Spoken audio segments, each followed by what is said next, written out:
ਅੱਜ ਦਾ ਜਿਹੜਾ main topic ਆ, ਐਕਚੁਅਲੀ ਦੋ ਤਿੰਨ ਅੱਜ ਟੌਪਿਕ ਆਪਾਂ ਕਵਰ ਅਪ ਕਰਨੇ ਆ। ਇੱਕ ਜਿਹੜਾ ਮੇਨ ਟੌਪਿਕ ਹੈਗਾ positioning. So again it is related to risk management. Positioning ਤੇ ਬਹੁਤ ਜਾਣਿਆਂ ਨੂੰ ਪ੍ਰੋਬਲਮ ਆ ਰਹੀ ਆ ਕਿਉਂਕਿ ਉਹਨਾਂ ਦਾ ਕੋਈ ਟ੍ਰੇਡਿੰਗ ਪਲਾਨ ਨਹੀਂ ਹੁੰਦਾ। ਜਿੱਦਾਂ ਮੈਂ ਪਹਿਲਾਂ ਵੀ ਕਹਿੰਦਾ ਹੁੰਦਾ ਕਿ ਸਵੇਰੇ ਉੱਠ ਕੇ ਤੁਸੀਂ ਕੰਪਿਊਟਰ ਤੇ ਤਾਂ ਬਹਿ ਜਾਂਦੇ ਆ, ਬਟ ਜੇ ਤੁਹਾਡਾ ਕੋਈ ਪਲਾਨ ਨਹੀਂ ਹੈਗਾ, ਤੁਹਾਡੇ ਬਹੁਤ ਘੱਟ ਚਾਂਸਸ ਆ ਕਿ you will make money in trading. So ਆਪਾਂ ਉਹ ਸਟੈਪ ਬਾਏ ਸਟੈਪ ਜਿਹੜੀ ਅਪਰੋਚ ਆ ਰਿਸਕ ਮੈਨੇਜਮੈਂਟ ਦੀ, ਜਿਹੜੀ ਪੋਜੀਸ਼ਨਿੰਗ ਦੀ ਅਪਰੋਚ ਆ ਕਿ ਪੋਜੀਸ਼ਨ ਕਿੱਦਾਂ ਰੱਖਣੀ ਆ, ਕਿੰਨਾ ਰਿਸਕ ਫੈਕਟਰ ਹੋਣਾ ਚਾਹੀਦਾ, ਕਿੰਨਾ ਤੁਹਾਡਾ ਡੇਲੀ ਦਾ ਰਿਸਕ ਹੋਣਾ ਚਾਹੀਦਾ, ਕਿੰਨਾ ਪਰ ਟ੍ਰੇਡ ਰਿਸਕ ਹੋਣਾ ਚਾਹੀਦਾ, ਉਹ ਚੀਜ਼ਾਂ ਆਪਾਂ ਕਵਰ ਅਪ ਕਰਾਂਗੇ। ਸੋ ਬਹੁਤ ਇੰਪੋਰਟੈਂਟ ਆਪਣੀ ਅੱਜ ਦੀ ਜ਼ੂਮ ਮੀਟਿੰਗ ਹੈਗੀ ਆ। ਤੇ ਲਾਸਟ ਤੇ ਆਪਾਂ ਇਹਦੇ ਰਿਲੇਟਡ ਹੀ ਕੁਐਸਚਨ ਜਿਹੜੇ ਆ ਉਹ ਡਿਸਕਸ ਕਰਾਂਗੇ, ਜੇ ਕਿਸੇ ਨੂੰ ਕੋਈ ਵੀ ਕੁਐਸਚਨ ਹੋਇਆ ਇਹਦੇ ਰਿਲੇਟਡ ਹੀ। ਤੇ ਹੇਮ ਬਾਈ ਤੁਸੀਂ ਹੈਗੇ ਹੋ ਇਹਦੇ ਚ ਜ਼ੂਮ ਕਾਲ ਚ? Recording in progress. ਹਾਂਜੀ ਭਾਈ ਹੈਗਾ। ਓਕੇ, ਮੈਨੀ ਮੈਨੀ ਹੈਪੀ ਰਿਟਰਨਸ ਆਫ ਦ ਡੇ ਵੀਰੇ। Happy birthday thank you again. So much Bhai, thank you so much Bhai. Enjoy ਕਰੋ ਤੇ and always with you in Thank you ਭਾਈ। ਸੋ ਯਾ ਸਟੇ ਸਟਰੋਂਗ। ਓਕੇ, ਸੋ ਆਪਾਂ ਕਰ ਦੇਂਗੇ ਸਟਾਰਟ। ਪਹਿਲਾਂ ਮੈਂ ਜਿਹੜੇ ਸਲਾਈਡ ਬਣਾਏ ਆ ਉਹ ਤੁਹਾਡੇ ਨਾਲ ਸ਼ੇਅਰ ਕਰਦਾ। ਸੋ ਆਪਣਾ ਜਿਹੜਾ ਜਿੱਦਾਂ ਮੈਂ ਤੁਹਾਨੂੰ ਦੱਸਿਆ, ਪਹਿਲਾ ਜਿਹੜਾ ਮੇਨ ਟੌਪਿਕ ਹੈਗਾ ਕਿ ਟ੍ਰੇਡ ਪਲਾਨ ਕੀ ਜਦੋਂ ਹੋਣਾ ਚਾਹੀਦਾ। ਜਦੋਂ ਤੁਸੀਂ ਸਵੇਰੇ ਉੱਠ ਕੇ ਟ੍ਰੇਡਿੰਗ ਕਰਨੀ ਉਦੋਂ ਕੀ ਪਲਾਨ ਹੋਣਾ ਚਾਹੀਦਾ। ਪਹਿਲੀ ਚੀਜ਼, ਵਾਚ ਲਿਸਟ ਤੇ ਬੜੇ ਜਾਣੇ ਕਨਫਿਊਜ਼ ਹੁੰਦੇ ਕਿ ਬਈ ਵਾਚ ਲਿਸਟ ਕਿਹੜੇ ਕਿਹੜੇ ਸਟਾਕਸ ਦੀ ਹੋਵੇ। ਉਹਦਾ ਸਿੰਪਲ ਤਰੀਕਾ ਆ, 3-4 ਸਟਾਕਸ ਰੱਖੋ ਜਿਹੜੇ ਤੁਹਾਨੂੰ ਡੇਲੀ ਦੇ ਵਿੱਚ ਲੱਗਦਾ ਕਿ ਜਿਨ੍ਹਾਂ 'ਚ ਵੋਲੇਟਿਲਿਟੀ ਵਧੀਆ ਹੈ ਐਂਡ ਤੁਹਾਨੂੰ ਵਧੀਆ ਮੂਵ ਦੇ ਜਾਣਗੇ। ਜੇ ਤੁਸੀਂ ਆਪਸ਼ਨਸ ਕਰ ਰਹੇ ਹੋ, just focus on SPY and triple Q as a beginner. ਪਰ ਜੇ ਮੰਨ ਲਓ ਸਟਾਕਸ ਕਰ ਰਹੇ ਹੋ ਹਨਾ, ਤਾਂ ਸਟਾਕਸ ਦੇ ਵਿੱਚ ਤੁਹਾਨੂੰ ਬਾਹਲਾ ਆਸੇ-ਪਾਸੇ ਦੇਖਣ ਦੀ ਲੋੜ ਨਹੀਂ ਹੈਗੀ। Just focus on 3 or 4 stocks. Maybe Tesla ਹੋ ਸਕਦਾ, ਐਮਾਜ਼ਨ ਹੋ ਸਕਦਾ, ਮੈਟਾ ਹੋ ਸਕਦਾ, ਜਾਂ ਕੋਇਨ ਦੇ ਐਡ ਕਰ ਲਓ। ਤੁਹਾਨੂੰ ਬਾਹਲਾ ਨਿਊਜ਼ ਤੇ ਫੋਕਸ ਕਰਨ ਦੀ ਲੋੜ ਨਹੀਂ। ਹਾਂ, ਕਿਸੇ ਦੀਆਂ ਅਰਨਿੰਗਸ ਆਈਆਂ, ਨਵੀਡੀਆ ਦੀ ਅਰਨਿੰਗਸ ਆਈ ਆ ਮੰਨ ਲਓ, ਜਾਂ ਲਾਸਟ ਫਰਾਈਡੇ ਅਸੀਂ ਮੈਨੂੰ ਲੱਗਦਾ ਕੀਤਾ ਸੀਗਾ JNJ ਕੀਤਾ ਸੀ, JNJ ਦੀ ਅਰਨਿੰਗਸ ਆਈਆਂ ਸੀਗੀਆਂ। ਉਸ ਤੋਂ ਪਹਿਲਾਂ ਵੀ ਇੱਕ ਅਰਨਿੰਗਸ ਟ੍ਰੇਡ ਕੀਤੀਆਂ ਸੀ, ਆਈ ਰਿਮੈਂਬਰ।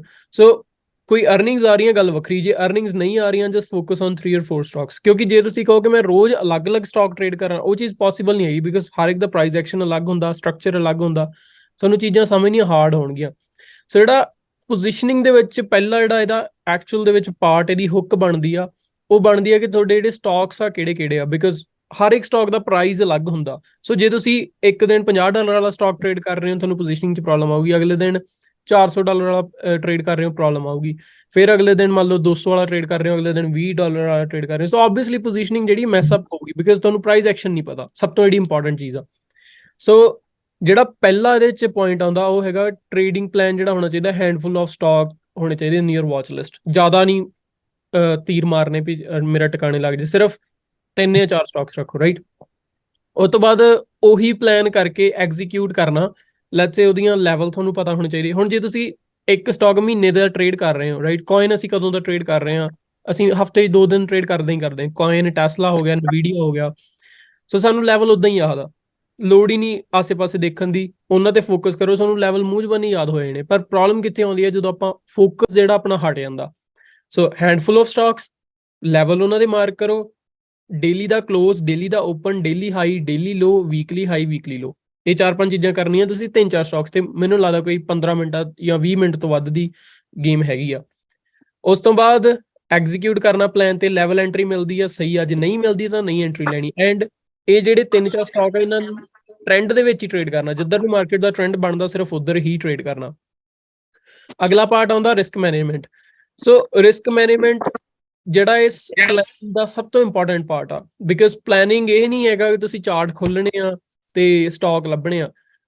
ਪਲੈਨਿੰਗ ਹੈਗਾ ਕਿ ਰਿਸਕ ਮੈਨੇਜਮੈਂਟ, ਕਿ ਤੁਸੀਂ ਇੱਕ ਦਿਨ ਦੇ ਵਿੱਚ ਜਾਂ ਇੱਕ ਟ੍ਰੇਡ ਦੇ ਵਿੱਚ ਕਿੰਨਾ ਰਿਸਕ ਲਾ ਕੇ ਚੱਲ ਰਹੇ ਹੋ। ਸੋ ਰਿਸਕ ਮੈਨੇਜਮੈਂਟ ਦਾ ਸਿੰਪਲ ਮਤਲਬ ਇਹ ਹੈ ਕਿ how much is your risk per trade and ਪਰ ਡੇ। ਇਹਨੂੰ ਸਮਝਣਾ ਜ਼ਰੂਰੀ ਆ। ਤੁਸੀਂ ਸਾਰੇ ਇਹ ਚੀਜ਼ ਨਾਲ ਐਗਰੀ ਕਰਦੇ ਹੋਵੋਗੇ ਕਿ ਜਦੋਂ ਆਪਾਂ ਟ੍ਰੇਡਿੰਗ ਨਵੀਂ ਸਟਾਰਟ ਕਰਦੇ ਹਾਂ, ਅਸੀਂ ਇਹ ਚੀਜ਼ ਵੱਲ ਕਦੇ ਫੋਕਸ ਨਹੀਂ ਕਰਦੇ। ਸਾਨੂੰ ਇਹ ਨਹੀਂ ਮਤਲਬ ਹੁੰਦਾ ਕਿ ਅਸੀਂ ਕਿੰਨਾ ਰਿਸਕ ਲੈਣਾ, ਕਿੰਨਾ। ਅਸੀਂ ਬਸ ਕੀ ਕਰਦੇ ਹਾਂ, ਨੰਬਰ ਐਂਟਰ ਕਰਦੇ ਹਾਂ। ਉਦੋਂ ਤੱਕ ਨੰਬਰ ਐਂਟਰ ਕਰੀ ਜਾਂਦੇ ਹਾਂ ਜਦੋਂ ਤੱਕ ਸਾਨੂੰ ਬ੍ਰੋਕਰ ਕਹਿ ਨਹੀਂ ਦਿੰਦਾ ਕਿ ਓਕੇ ਤੁਸੀਂ ਆਪਦੀ ਲਿਮਿਟ ਰੀਚ ਕਰ ਗਏ, ਇਸ ਤੋਂ ਵੱਧ ਤੁਸੀਂ ਬਾਏ ਨਹੀਂ ਕਰ ਸਕਦੇ। ਉਦੋਂ ਤੱਕ ਅਸੀਂ ਸ਼ੇਅਰ ਬਾਏ ਮਤਲਬ ਉਹਦੀ ਇਨਪੁਟ ਪਾ ਦਿੰਦੇ ਹਾਂ। So that's the problem. ਉਹ ਐਸੀ ਟ੍ਰੇਡਿੰਗ ਆ ਜਿਹਦੀ ਕੋਈ ਸੈਂਸ ਨਹੀਂ ਬਣਦੀ।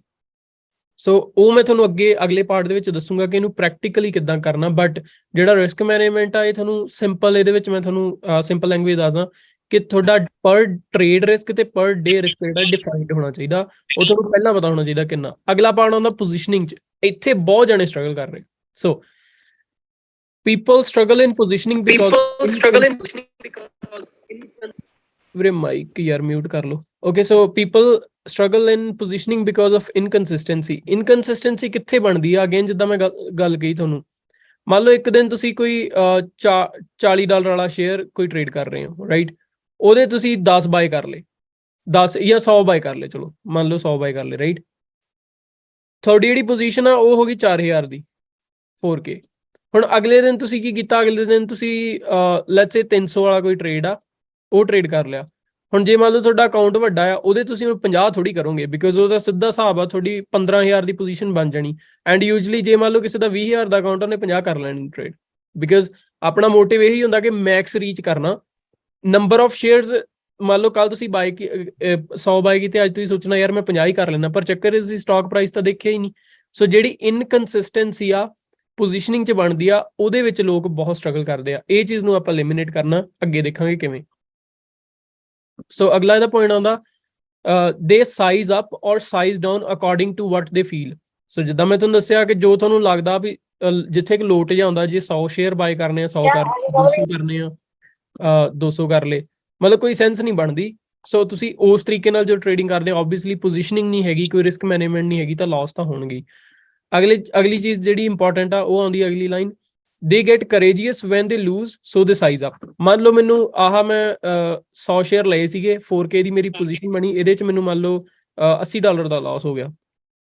ਅਗਲੀ ਜਿਹੜੀ ਮੈਂ ਪੋਜੀਸ਼ਨ ਲੈਣੀ ਨਾ, ਚਾਹੇ ਮੈਂ ਸੇਮ 'ਚ ਲੈ ਲਾ, ਮੈਂ 200 ਦੀ ਲੈ ਲੈਣੀ, ਵਿਦਾਊਟ ਐਨੀ ਐਨਾਲਿਸਿਸ, ਵਿਦਾਊਟ ਐਨੀ ਫੰਡਾਮੈਂਟਲ ਉਹਦੇ ਦੇਖੇ ਕੁਛ ਨਹੀਂ, ਬਸ ਇਹ ਦੇਖਣਾ ਕਿ ਮੈਨੂੰ $80 ਦਾ ਲਾਸ ਹੋਇਆ, ਮੈਂ ਪੋਜੀਸ਼ਨ ਵਧਾ ਦਾਂ।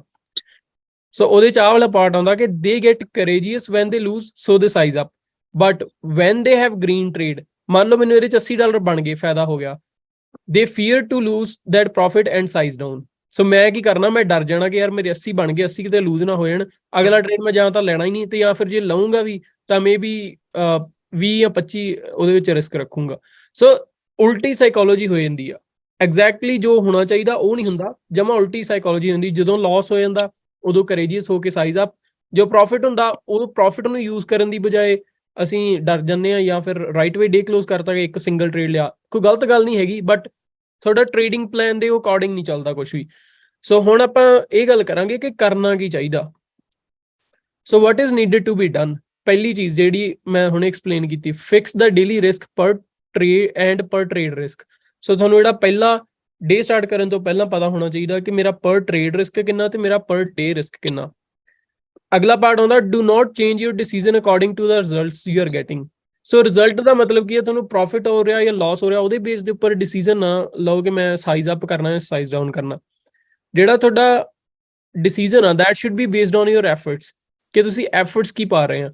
ਸੋ ਜਿੱਦਾਂ ਮੈਂ ਕਿਹਾ, ਜੇ ਤੁਹਾਡਾ ਕੋਈ ਟ੍ਰੇਡ ਪਲਾਨ ਨਹੀਂ ਹੈਗਾ, ਮੰਨ ਲਓ ਪਲਾਨ ਤੁਹਾਡਾ ਐਗਜ਼ੈਕਟਲੀ ਜ਼ੀਰੋ ਆ, ਮਤਲਬ ਤੁਹਾਨੂੰ ਪਤਾ ਹੀ ਨਹੀਂ ਹੈ ਕਿ ਕੀ ਕਰਨਾ ਆ, ਸੋ ਤੁਸੀਂ ਸਾਈਜ਼ ਅਪ ਸਾਈਜ਼ ਡਾਊਨ ਜਿਹੜਾ ਕਰ ਰਹੇ ਆ without even looking at your plan, ਤਾਂ ਉਹਦੇ ਵਿੱਚ ਕੋਈ ਸੈਂਸ ਨਹੀਂ ਬਣਦੀ ਟ੍ਰੇਡਿੰਗ ਦੀ। ਸੋ ਰਿਸਕ ਮੈਨੇਜਮੈਂਟ ਦੀਆਂ ਤੁਸੀਂ ਧੱਜੀਆਂ ਉਡਾ ਰਹੇ ਹੋ। So the first thing you need to fix is ਕਿ ਟ੍ਰੇਡ ਪਲਾਨ, ਉਸ ਤੋਂ ਬਾਅਦ ਟ੍ਰੇਡ ਪਲਾਨ ਦੇ ਅਕੋਰਡਿੰਗ ਡਿਸੀਜਨ ਚੇਂਜ ਇੱਧਰ ਉੱਧਰ ਕਰ ਸਕਦੇ ਆ ਤੁਸੀਂ। ਹੁਣ ਤੀਜਾ ਇਹਦੇ 'ਚ ਪੁਆਇੰਟ ਆਉਂਦਾ consistency and discipline is doing same thing over and over without thinking about the results. ਸੋ ਜੋ ਵੀ ਤੁਹਾਡੇ ਰਿਜ਼ਲਟ ਆਉਂਦੇ ਆ ਉਹ ਨਹੀਂ ਮੈਟਰ ਕਰਦੇ। Consistency and discipline Ki doing same thing over and over, ਦੁਬਾਰਾ ਸੇਮ ਚੀਜ਼ਾਂ ਰਿਪੀਟ ਕਰਨੀਆਂ, ਉਹਨੂੰ ਹੀ ਕੰਸਿਸਟੈਂਸੀ ਕਹਿੰਦੇ, and that is really important. ਇਹਦੇ ਵਿੱਚ ਨਾ ਇੱਕ ਚੀਜ਼ ਆ, ਹੁਣ ਮੰਨ ਲਓ ਤੁਸੀਂ 1 ਮਹੀਨਾ ਟ੍ਰੇਡ ਕਰਦੇ ਆ, ਤੁਸੀਂ ਕੀ ਕਰਨਾ, ਸਿੰਗਲ ਅਮਾਊਂਟ ਦੇ ਨਾਲ ਹੀ ਟ੍ਰੇਡ ਕਰਨਾ। ਉਹ ਹੁਣ ਮੈਂ ਤੁਹਾਨੂੰ ਪ੍ਰੈਕਟੀਕਲ ਦੱਸਦਾ ਕਿ ਕਿੰਨਾ ਅਕਾਊਂਟ ਸਾਈਜ਼ ਹੋਏ, ਕਿੱਦਾਂ ਆਪਾਂ ਉਹਨੂੰ ਯੂਜ਼ ਕਰਨਾ, ਕਿੱਦਾਂ ਪੋਜੀਸ਼ਨ ਸਾਈਜ਼ ਕਿੱਦਾਂ ਯੂਟੀਲਾਈਜ਼ ਕਰਨਾ। ਓਕੇ, ਐਗਜ਼ਾਮਪਲ ਲੈ ਕੇ ਚੱਲਦੇ ਆ 8K ਦਾ ਅਕਾਊਂਟ। ਮੇਰੇ ਖਿਆਲ ਦੇ ਵਿੱਚ ਮੋਸਟਲੀ ਜਿਹੜੇ ਸਟਾਕਸ ਟ੍ਰੇਡ ਕਰਦੇ ਆ ਉਹਨਾਂ ਦਾ 8K USD ਦਾ ਅਕਾਊਂਟ ਜੇ ਉਹ ਰੱਖ ਸਕਦੇ ਆ ਤਾਂ ਆਹ ਬੈਸਟ ਕੇਸ ਸਿਨੈਰੀਓ ਆ। ਇਹਦੇ ਤੋਂ ਵਧੀਆ ਐਗਜ਼ਾਮਪਲ ਮੈਂ ਤੁਹਾਨੂੰ ਕੋਈ ਹੋਰ ਨਹੀਂ ਦੇ ਸਕਦਾ। ਹਾਂ, ਤੁਸੀਂ ਇਹਦੇ ਹਿਸਾਬ ਨਾਲ ਉੱਪਰ ਥੱਲੇ ਕਰ ਸਕਦੇ ਹੋ ਅਮਾਊਂਟ। ਜੇ 4K ਦਾ ਤਾਂ ਇਹਦੇ ਇਹ ਜਿਹੜੇ ਜਿੰਨੇ ਵੀ ਮੈਂ ਡਾਟਾ ਲਿਖਿਆ ਦਾ ਹਾਫ ਕਰ ਦਿਓ, ਜੇ 16K ਦਾ ਤਾਂ ਇਹਦਾ ਡਬਲ ਕਰ ਦਿਓ, ਪਰ ਮੈਂ ਤੁਹਾਨੂੰ ਸਿਨੈਰੀਓ ਦੱਸਦਾ। ਇਹ ਸਿਰਫ ਹੈਗਾ ਸਟਾਕਸ ਲਈ, ਆਪਸ਼ਨਸ ਦੀ ਆਪਾਂ ਅੱਗੇ ਗੱਲ ਕਰਾਂਗੇ। ਸੋ ਸਟਾਕਸ ਲਈ ਹੈਗਾ ਮੈਕਸ ਟ੍ਰੇਡਸ ਜਿਹੜੇ ਆ ਪਰ ਡੇ ਕਿੰਨੇ ਆ 3 8K USD ਦਾ ਅਕਾਊਂਟ ਆ, ਮੈਕਸ ਟ੍ਰੇਡ ਹੈਗੇ 3, ਮੈਕਸ ਪੋਜੀਸ਼ਨ ਪਰ ਟ੍ਰੇਡ ਕਿੰਨੀ ਆ 5K, ਰਾਈਟ। ਸੋ ਕਿਸੇ ਵੀ ਬ੍ਰੋਕਰ ਦੇ ਵਿੱਚ ਜਦੋਂ ਪੋਜੀਸ਼ਨ ਉਹਦੇ ਵਿੱਚ ਆਉਂਦੀ ਹੈ ਨਾ ਕਿ ਤੁਸੀਂ ਨੰਬਰ ਆਫ ਸ਼ੇਅਰ ਲੈਣੇ ਆ ਅਮਾਊਂਟ ਦੇ ਹਿਸਾਬ ਨਾਲ, ਉਹਦੇ 'ਚ ਕੁਝ ਨਹੀਂ ਕਰਨਾ, ਤੁਸੀਂ 5K ਭਰ ਦਿਓ, ਆਪਣੇ ਆਪ ਉਹਨੇ ਸ਼ੇਅਰ ਬਾਏ ਹੋ ਜਾਣੇ।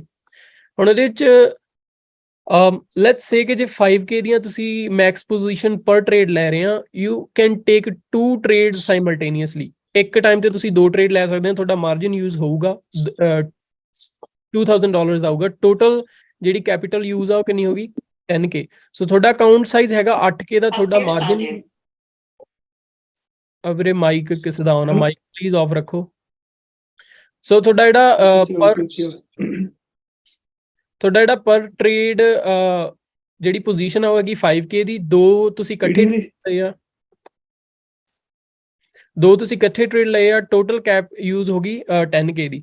ਜਿਹੜਾ ਤੁਸੀਂ ਤੀਜਾ ਟ੍ਰੇਡ ਲੈਣਾ ਉਹ ਤਾਂ ਲੈਣਾ ਜੇ ਪਹਿਲਾ ਤੇ ਦੂਜਾ ਜਾਂ ਤਾਂ ਇੱਕ ਪੋਜ਼ਿਟਿਵ ਗਿਆ, ਦੂਜਾ ਰੈਡ ਚਲਾ ਗਿਆ, ਮਤਲਬ ਬ੍ਰੇਕ ਈਵਨ ਜਿਹਾ ਹੋ ਗਿਆ, ਜਾਂ ਦੋਨੋਂ ਗ੍ਰੀਨ ਚਲੇ ਗਏ, ਜਾਂ ਫਿਰ ਦੋਨੋਂ ਬ੍ਰੇਕ ਈਵਨ ਆ, ਤਾਂ ਤੀਜਾ ਟ੍ਰੇਡ ਲੈਣਾ। ਜੇ ਦੋਨੋਂ ਰੈਡ ਚਲੇ ਗਏ ਤਾਂ ਤੀਜਾ ਟ੍ਰੇਡ ਨਹੀਂ ਲੈਣਾ। ਸੋ third trade only if you don't have first and second trade as losing trades।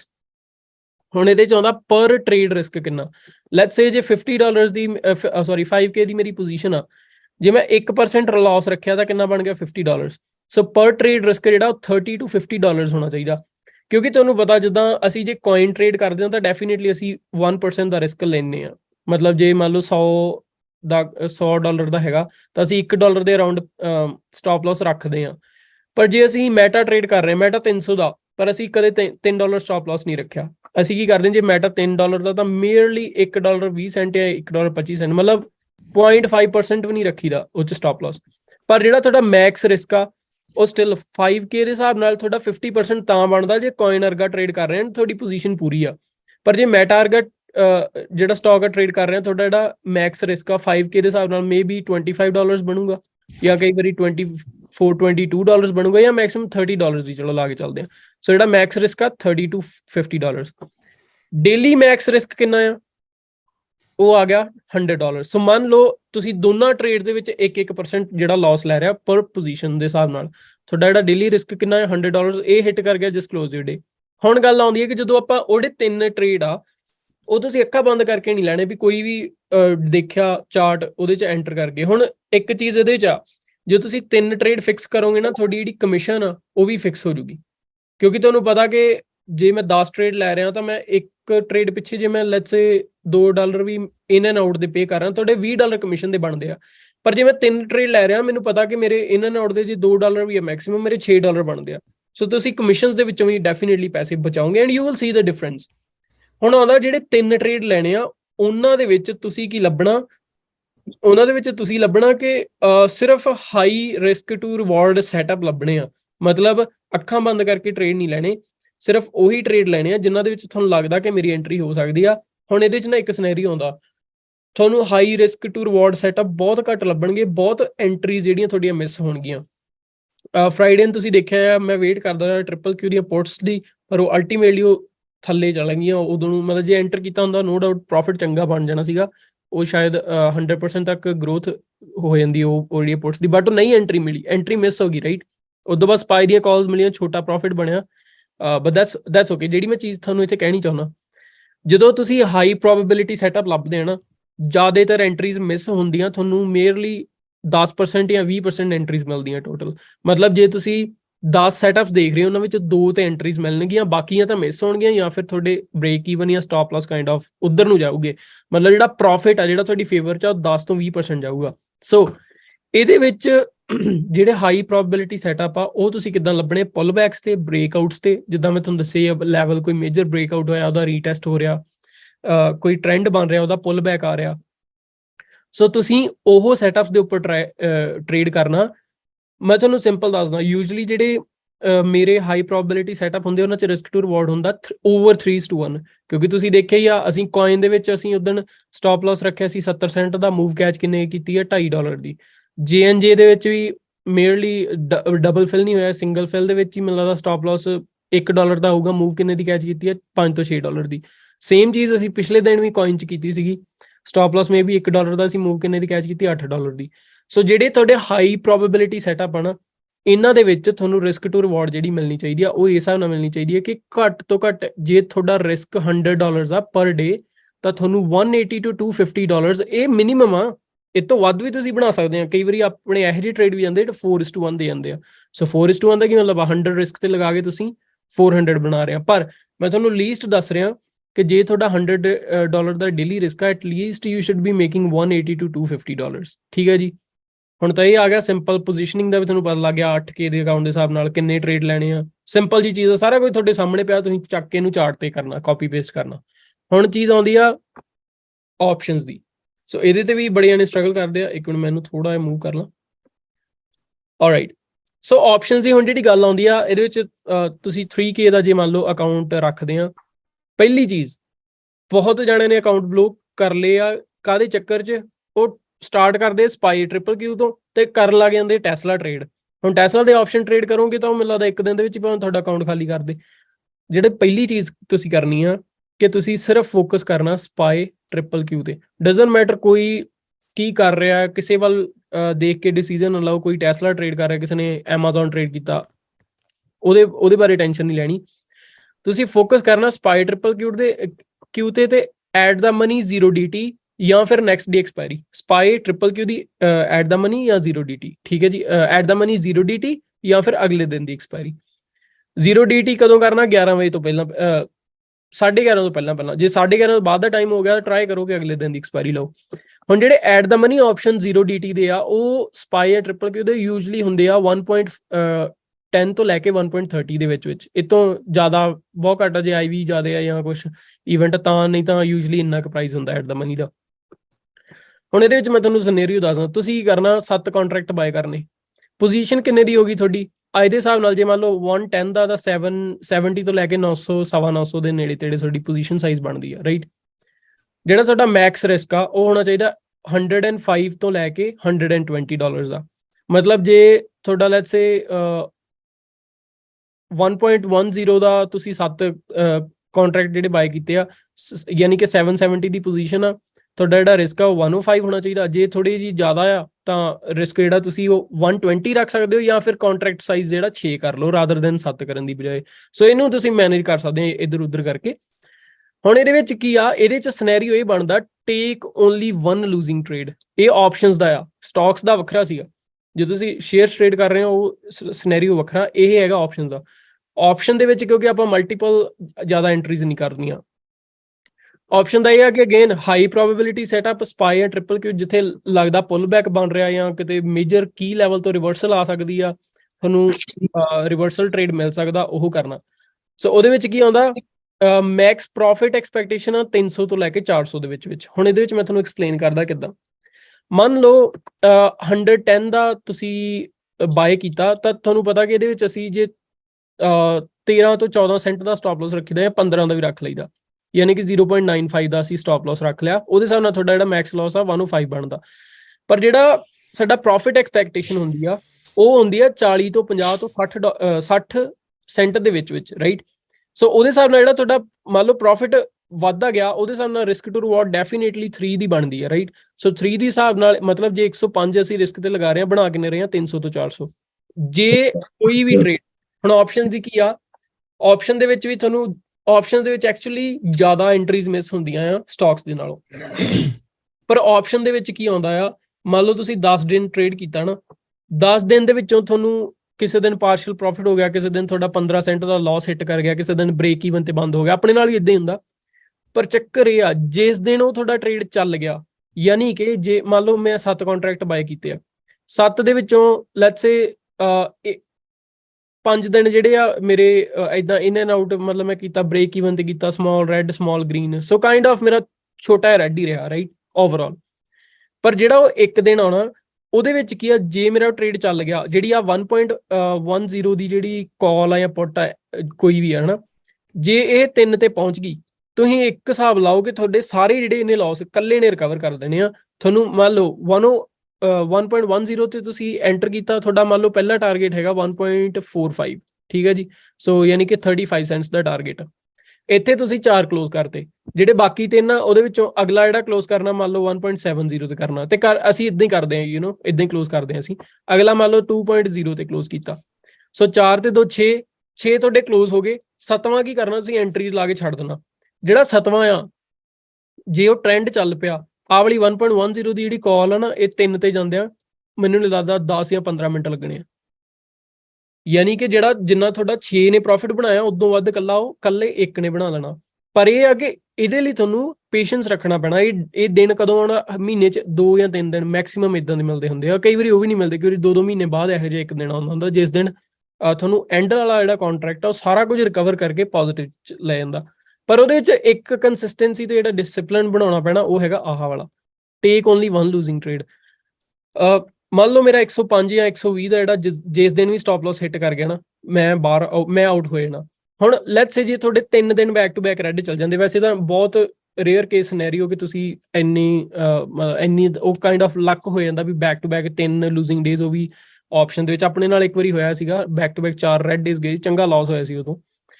ਪਰ ਆਪਾਂ ਇੱਕ ਸਿਨੈਰੀਓ ਮੈਂ ਤੁਹਾਨੂੰ ਲੈ ਕੇ ਚੱਲਦਾ। ਮੰਨ ਲਓ ਤੁਹਾਡੇ 3 ਦਿਨ ਜਿਹੜੇ back to back losing days ਚੱਲ ਗਏ, ਤੁਸੀਂ ਲੂਜ਼ ਕੀਤਾ ਲੈਟਸ ਸੇ $350। ਠੀਕ ਹੈ ਜੀ, $350 ਤੁਸੀਂ ਲੂਜ਼ ਕਰਤੇ। ਹੁਣ ਤੁਹਾਡਾ ਜਿਹੜਾ ਆਹ ਵਾਲੀ ਮੈਂ ਤੁਹਾਨੂੰ ਆਪਸ਼ਨ ਦੀ ਜਿਹੜੀ ਗੱਲ ਕੀਤੀ ਸੀ, ਜਿਹੜਾ ਆਖਰੀ ਆਪਸ਼ਨ ਜੇ ਉਹ 1.10 ਤੋਂ ਲੈ ਕੇ 3 ਤੱਕ ਪਹੁੰਚ ਗਿਆ ਯਾਨੀ ਕਿ ਤੁਹਾਨੂੰ 2.90 ਦੀ ਕੱਲਾ 1.90 ਕਿੰਨਾ ਬਣਦਾ 2. ਜੇ 3 ਤੇ ਪਹੁੰਚਦਾ ਤਾਂ 1.90 ਐਕਚੁਅਲੀ 1 ਮਤਲਬ 2 ਦੀ ਲਾ ਕੇ ਚੱਲੋ। ਸੋ 350 ਦਾ ਜਿਹੜਾ ਲਾਸ ਆ ਤੁਸੀਂ 3 ਦਿਨਾਂ 'ਚ ਲਿਆ, ਉਹਦੇ ਵਿੱਚ ਤੁਹਾਡਾ $200 ਲਗਭਗ ਇੱਕ ਕੰਟਰੈਕਟ ਕਵਰ ਕਰ ਰਿਹਾ ਜੇ ਤੁਸੀਂ ਉਹਨੂੰ ਰਨਿੰਗ ਛੱਡਦੇ ਆ ਤਾਂ ਰਾਈਟ। ਸੋ ਉਹਦੇ ਵਿੱਚ ਤੁਸੀਂ ਕੀ ਕਰਨਾ, ਤੁਸੀਂ ਸਿਰਫ ਵੇਟ ਕਰਨੀ ਆ ਪ੍ਰੋਪਰ ਸੈਟਅਪ ਦੀ। ਜਿਸ ਦਿਨ ਤੁਹਾਨੂੰ ਸੈਟਅਪ ਮਿਲ ਗਿਆ ਤੁਹਾਡੇ ਪੁਰਾਣੇ ਲਾਸ ਵੀ ਰਿਕਵਰ ਹੋ ਜਾਣਗੇ, ਤੁਹਾਨੂੰ ਓਵਰਆਲ ਵੀ ਗ੍ਰੀਨ ਕਰ ਜੂਗਾ। ਹੁਣ ਇਹਦੇ ਵਿੱਚ ਅਗਲਾ ਤੀਜਾ ਸਿਨੈਰੀਓ ਕੀ ਆਉਂਦਾ, no more trade after having red trade. ਇਹ ਤਾਂ ਆ ਚੀਜ਼ ਤਾਂ ਮੈਂ ਤੁਹਾਨੂੰ ਦੱਸਤੀ ਆ। ਅਗਲਾ ਸਿਨੈਰੀਓ ਆਉਂਦਾ if you have 1 trade with 3:1 risk to reward. ਮਤਲਬ ਜੇ ਤੁਹਾਡੇ 300 ਮੰਨ ਲਓ ਤੁਸੀਂ ਟ੍ਰੇਡ ਪਾਇਆ, ਟ੍ਰੇਡ ਦੇ ਵਿੱਚ $300 ਤੋਂ $400 ਤੁਹਾਡੇ ਬਣ ਗਏ, ਈਜ਼ੀਲੀ ਰਿਸਕ ਟੂ ਰਿਵਾਰਡ ਮਿਲ ਗਿਆ। ਹੁਣ ਅਗਲਾ ਤੁਸੀਂ ਟ੍ਰੇਡ ਲੈ ਸਕਦੇ ਆ, ਉਹ ਕਿੱਦਾਂ ਲੈਣਾ? ਉਹਦੇ ਵਿੱਚ ਹੀ ਲੈਣਾ ਰਿਸਕ ਜਿਹੜਾ ਤੁਹਾਡਾ ਗੇਨ ਹੋਣਾ ਚਾਹੀਦਾ 1/3 ਆਫ ਯੂਰ ਪ੍ਰੋਫਿਟਸ। ਮਤਲਬ 1/3 ਜੇ ਮੰਨ ਲਓ $300 ਬਣਿਆ, ਗੇਨ $100 ਦਾ ਰਿਸਕ ਲੈ ਲਓ। ਠੀਕ ਹੈ ਜੀ, ਉਹ ਤੋਂ ਵੱਧ ਨਹੀਂ ਲੈਣਾ। ਜੇ ਅਗੇਨ ਫਿਰ ਤੁਹਾਨੂੰ ਪ੍ਰੋਪਰ ਸੈਟਅਪ ਦੇਖ ਕੇ ਮੰਨ ਲਓ ਐਰਕੀ 3:1 ਦੀ ਨਹੀਂ ਮੰਨ ਲਓ 2:1 ਦੀ ਰੇਸ਼ੋ ਮਿਲ ਜਾਂਦੀ ਆ ਤਾਂ ਅਗੇਨ ਤੁਹਾਡੇ $200 ਫੇਰ ਪ੍ਰੋਫਿਟ ਹੋ ਜਾਊਗਾ ਰਾਈਟ। ਤੁਸੀਂ ਤੀਜਾ ਟ੍ਰੇਡ ਵੀ ਲੈ ਸਕਦੇ ਆ ਅਗੇਨ $100 ਰਿਸਕ ਲੈ ਕੇ, ਪਰ ਉਹ ਫਿਰ ਕਾਈਂਡ ਆਫ ਜ਼ਿਆਦਾ ਹੋ ਜਾਂਦਾ। ਮੈਂ ਇਹੀ ਕਹੂੰਗਾ ਵੀਰੇ ਮਾਈਕ ਆਨ ਆ ਕਿਸੇ ਦਾ, ਮਾਈਕ ਪਲੀਜ਼ ਮਿਊਟ ਕਰ ਲਿਓ। ਓਕੇ, ਸੋ ਤੁਸੀਂ 2 ਟ੍ਰੇਡ ਜਿਹੜੇ ਲਏ ਆ ਉਹਨਾਂ ਦੇ ਵਿੱਚ ਮੰਨ ਲਓ ਤੁਹਾਨੂੰ ਪ੍ਰੋਫਿਟ ਹੋ ਗਿਆ ਡਿਸਕਲੋਜ਼ਰ ਡੇ। ਜੇ ਤੀਜਾ ਲੈਣਾ ਫਿਰ $100 ਦਾ ਰਿਸਕ ਲੈ ਲਓ। ਸੋ ਇਹਦੇ ਵਿੱਚ ਚੀਜ਼ ਕੀ ਆ ਰਹੀ ਆ, ਅਸੀਂ ਜਦੋਂ ਵੀ ਕੋਈ ਟ੍ਰੇਡ ਲੈਣਾ ਉਹਦੇ ਵਿੱਚ ਪ੍ਰੀ ਪਲਾਨਡ ਰਿਸਕ ਆ ਤੇ ਜਿਹੜਾ ਰਿਵਾਰਡ ਆ ਉਹ ਐਕਸਪੈਕਟਡ ਆ ਕਿ ਮਾਰਕੀਟ ਸਾਨੂੰ ਐਟਲੀਸਟ ਡਬਲ ਦਵੇ। ਜੇ ਮੰਨ ਲਓ ਤੁਹਾਡਾ ਪਹਿਲਾ ਟ੍ਰੇਡ ਗ੍ਰੀਨ ਚਲਾ ਗਿਆ 3:1 ਦੇ ਹਿਸਾਬ ਨਾਲ ਰੇਸ਼ੋ ਦੇ ਹਿਸਾਬ ਨਾਲ ਸਾਨੂੰ ਪ੍ਰੋਫਿਟ ਹੋ ਗਿਆ। ਅਗਲਾ ਟ੍ਰੇਡ ਤੁਹਾਡਾ ਜੇ ਰੈੱਡ ਚਲਾ ਜਾਂਦਾ ਡਿਸਕਲੋਜ਼ਰ ਡੇ।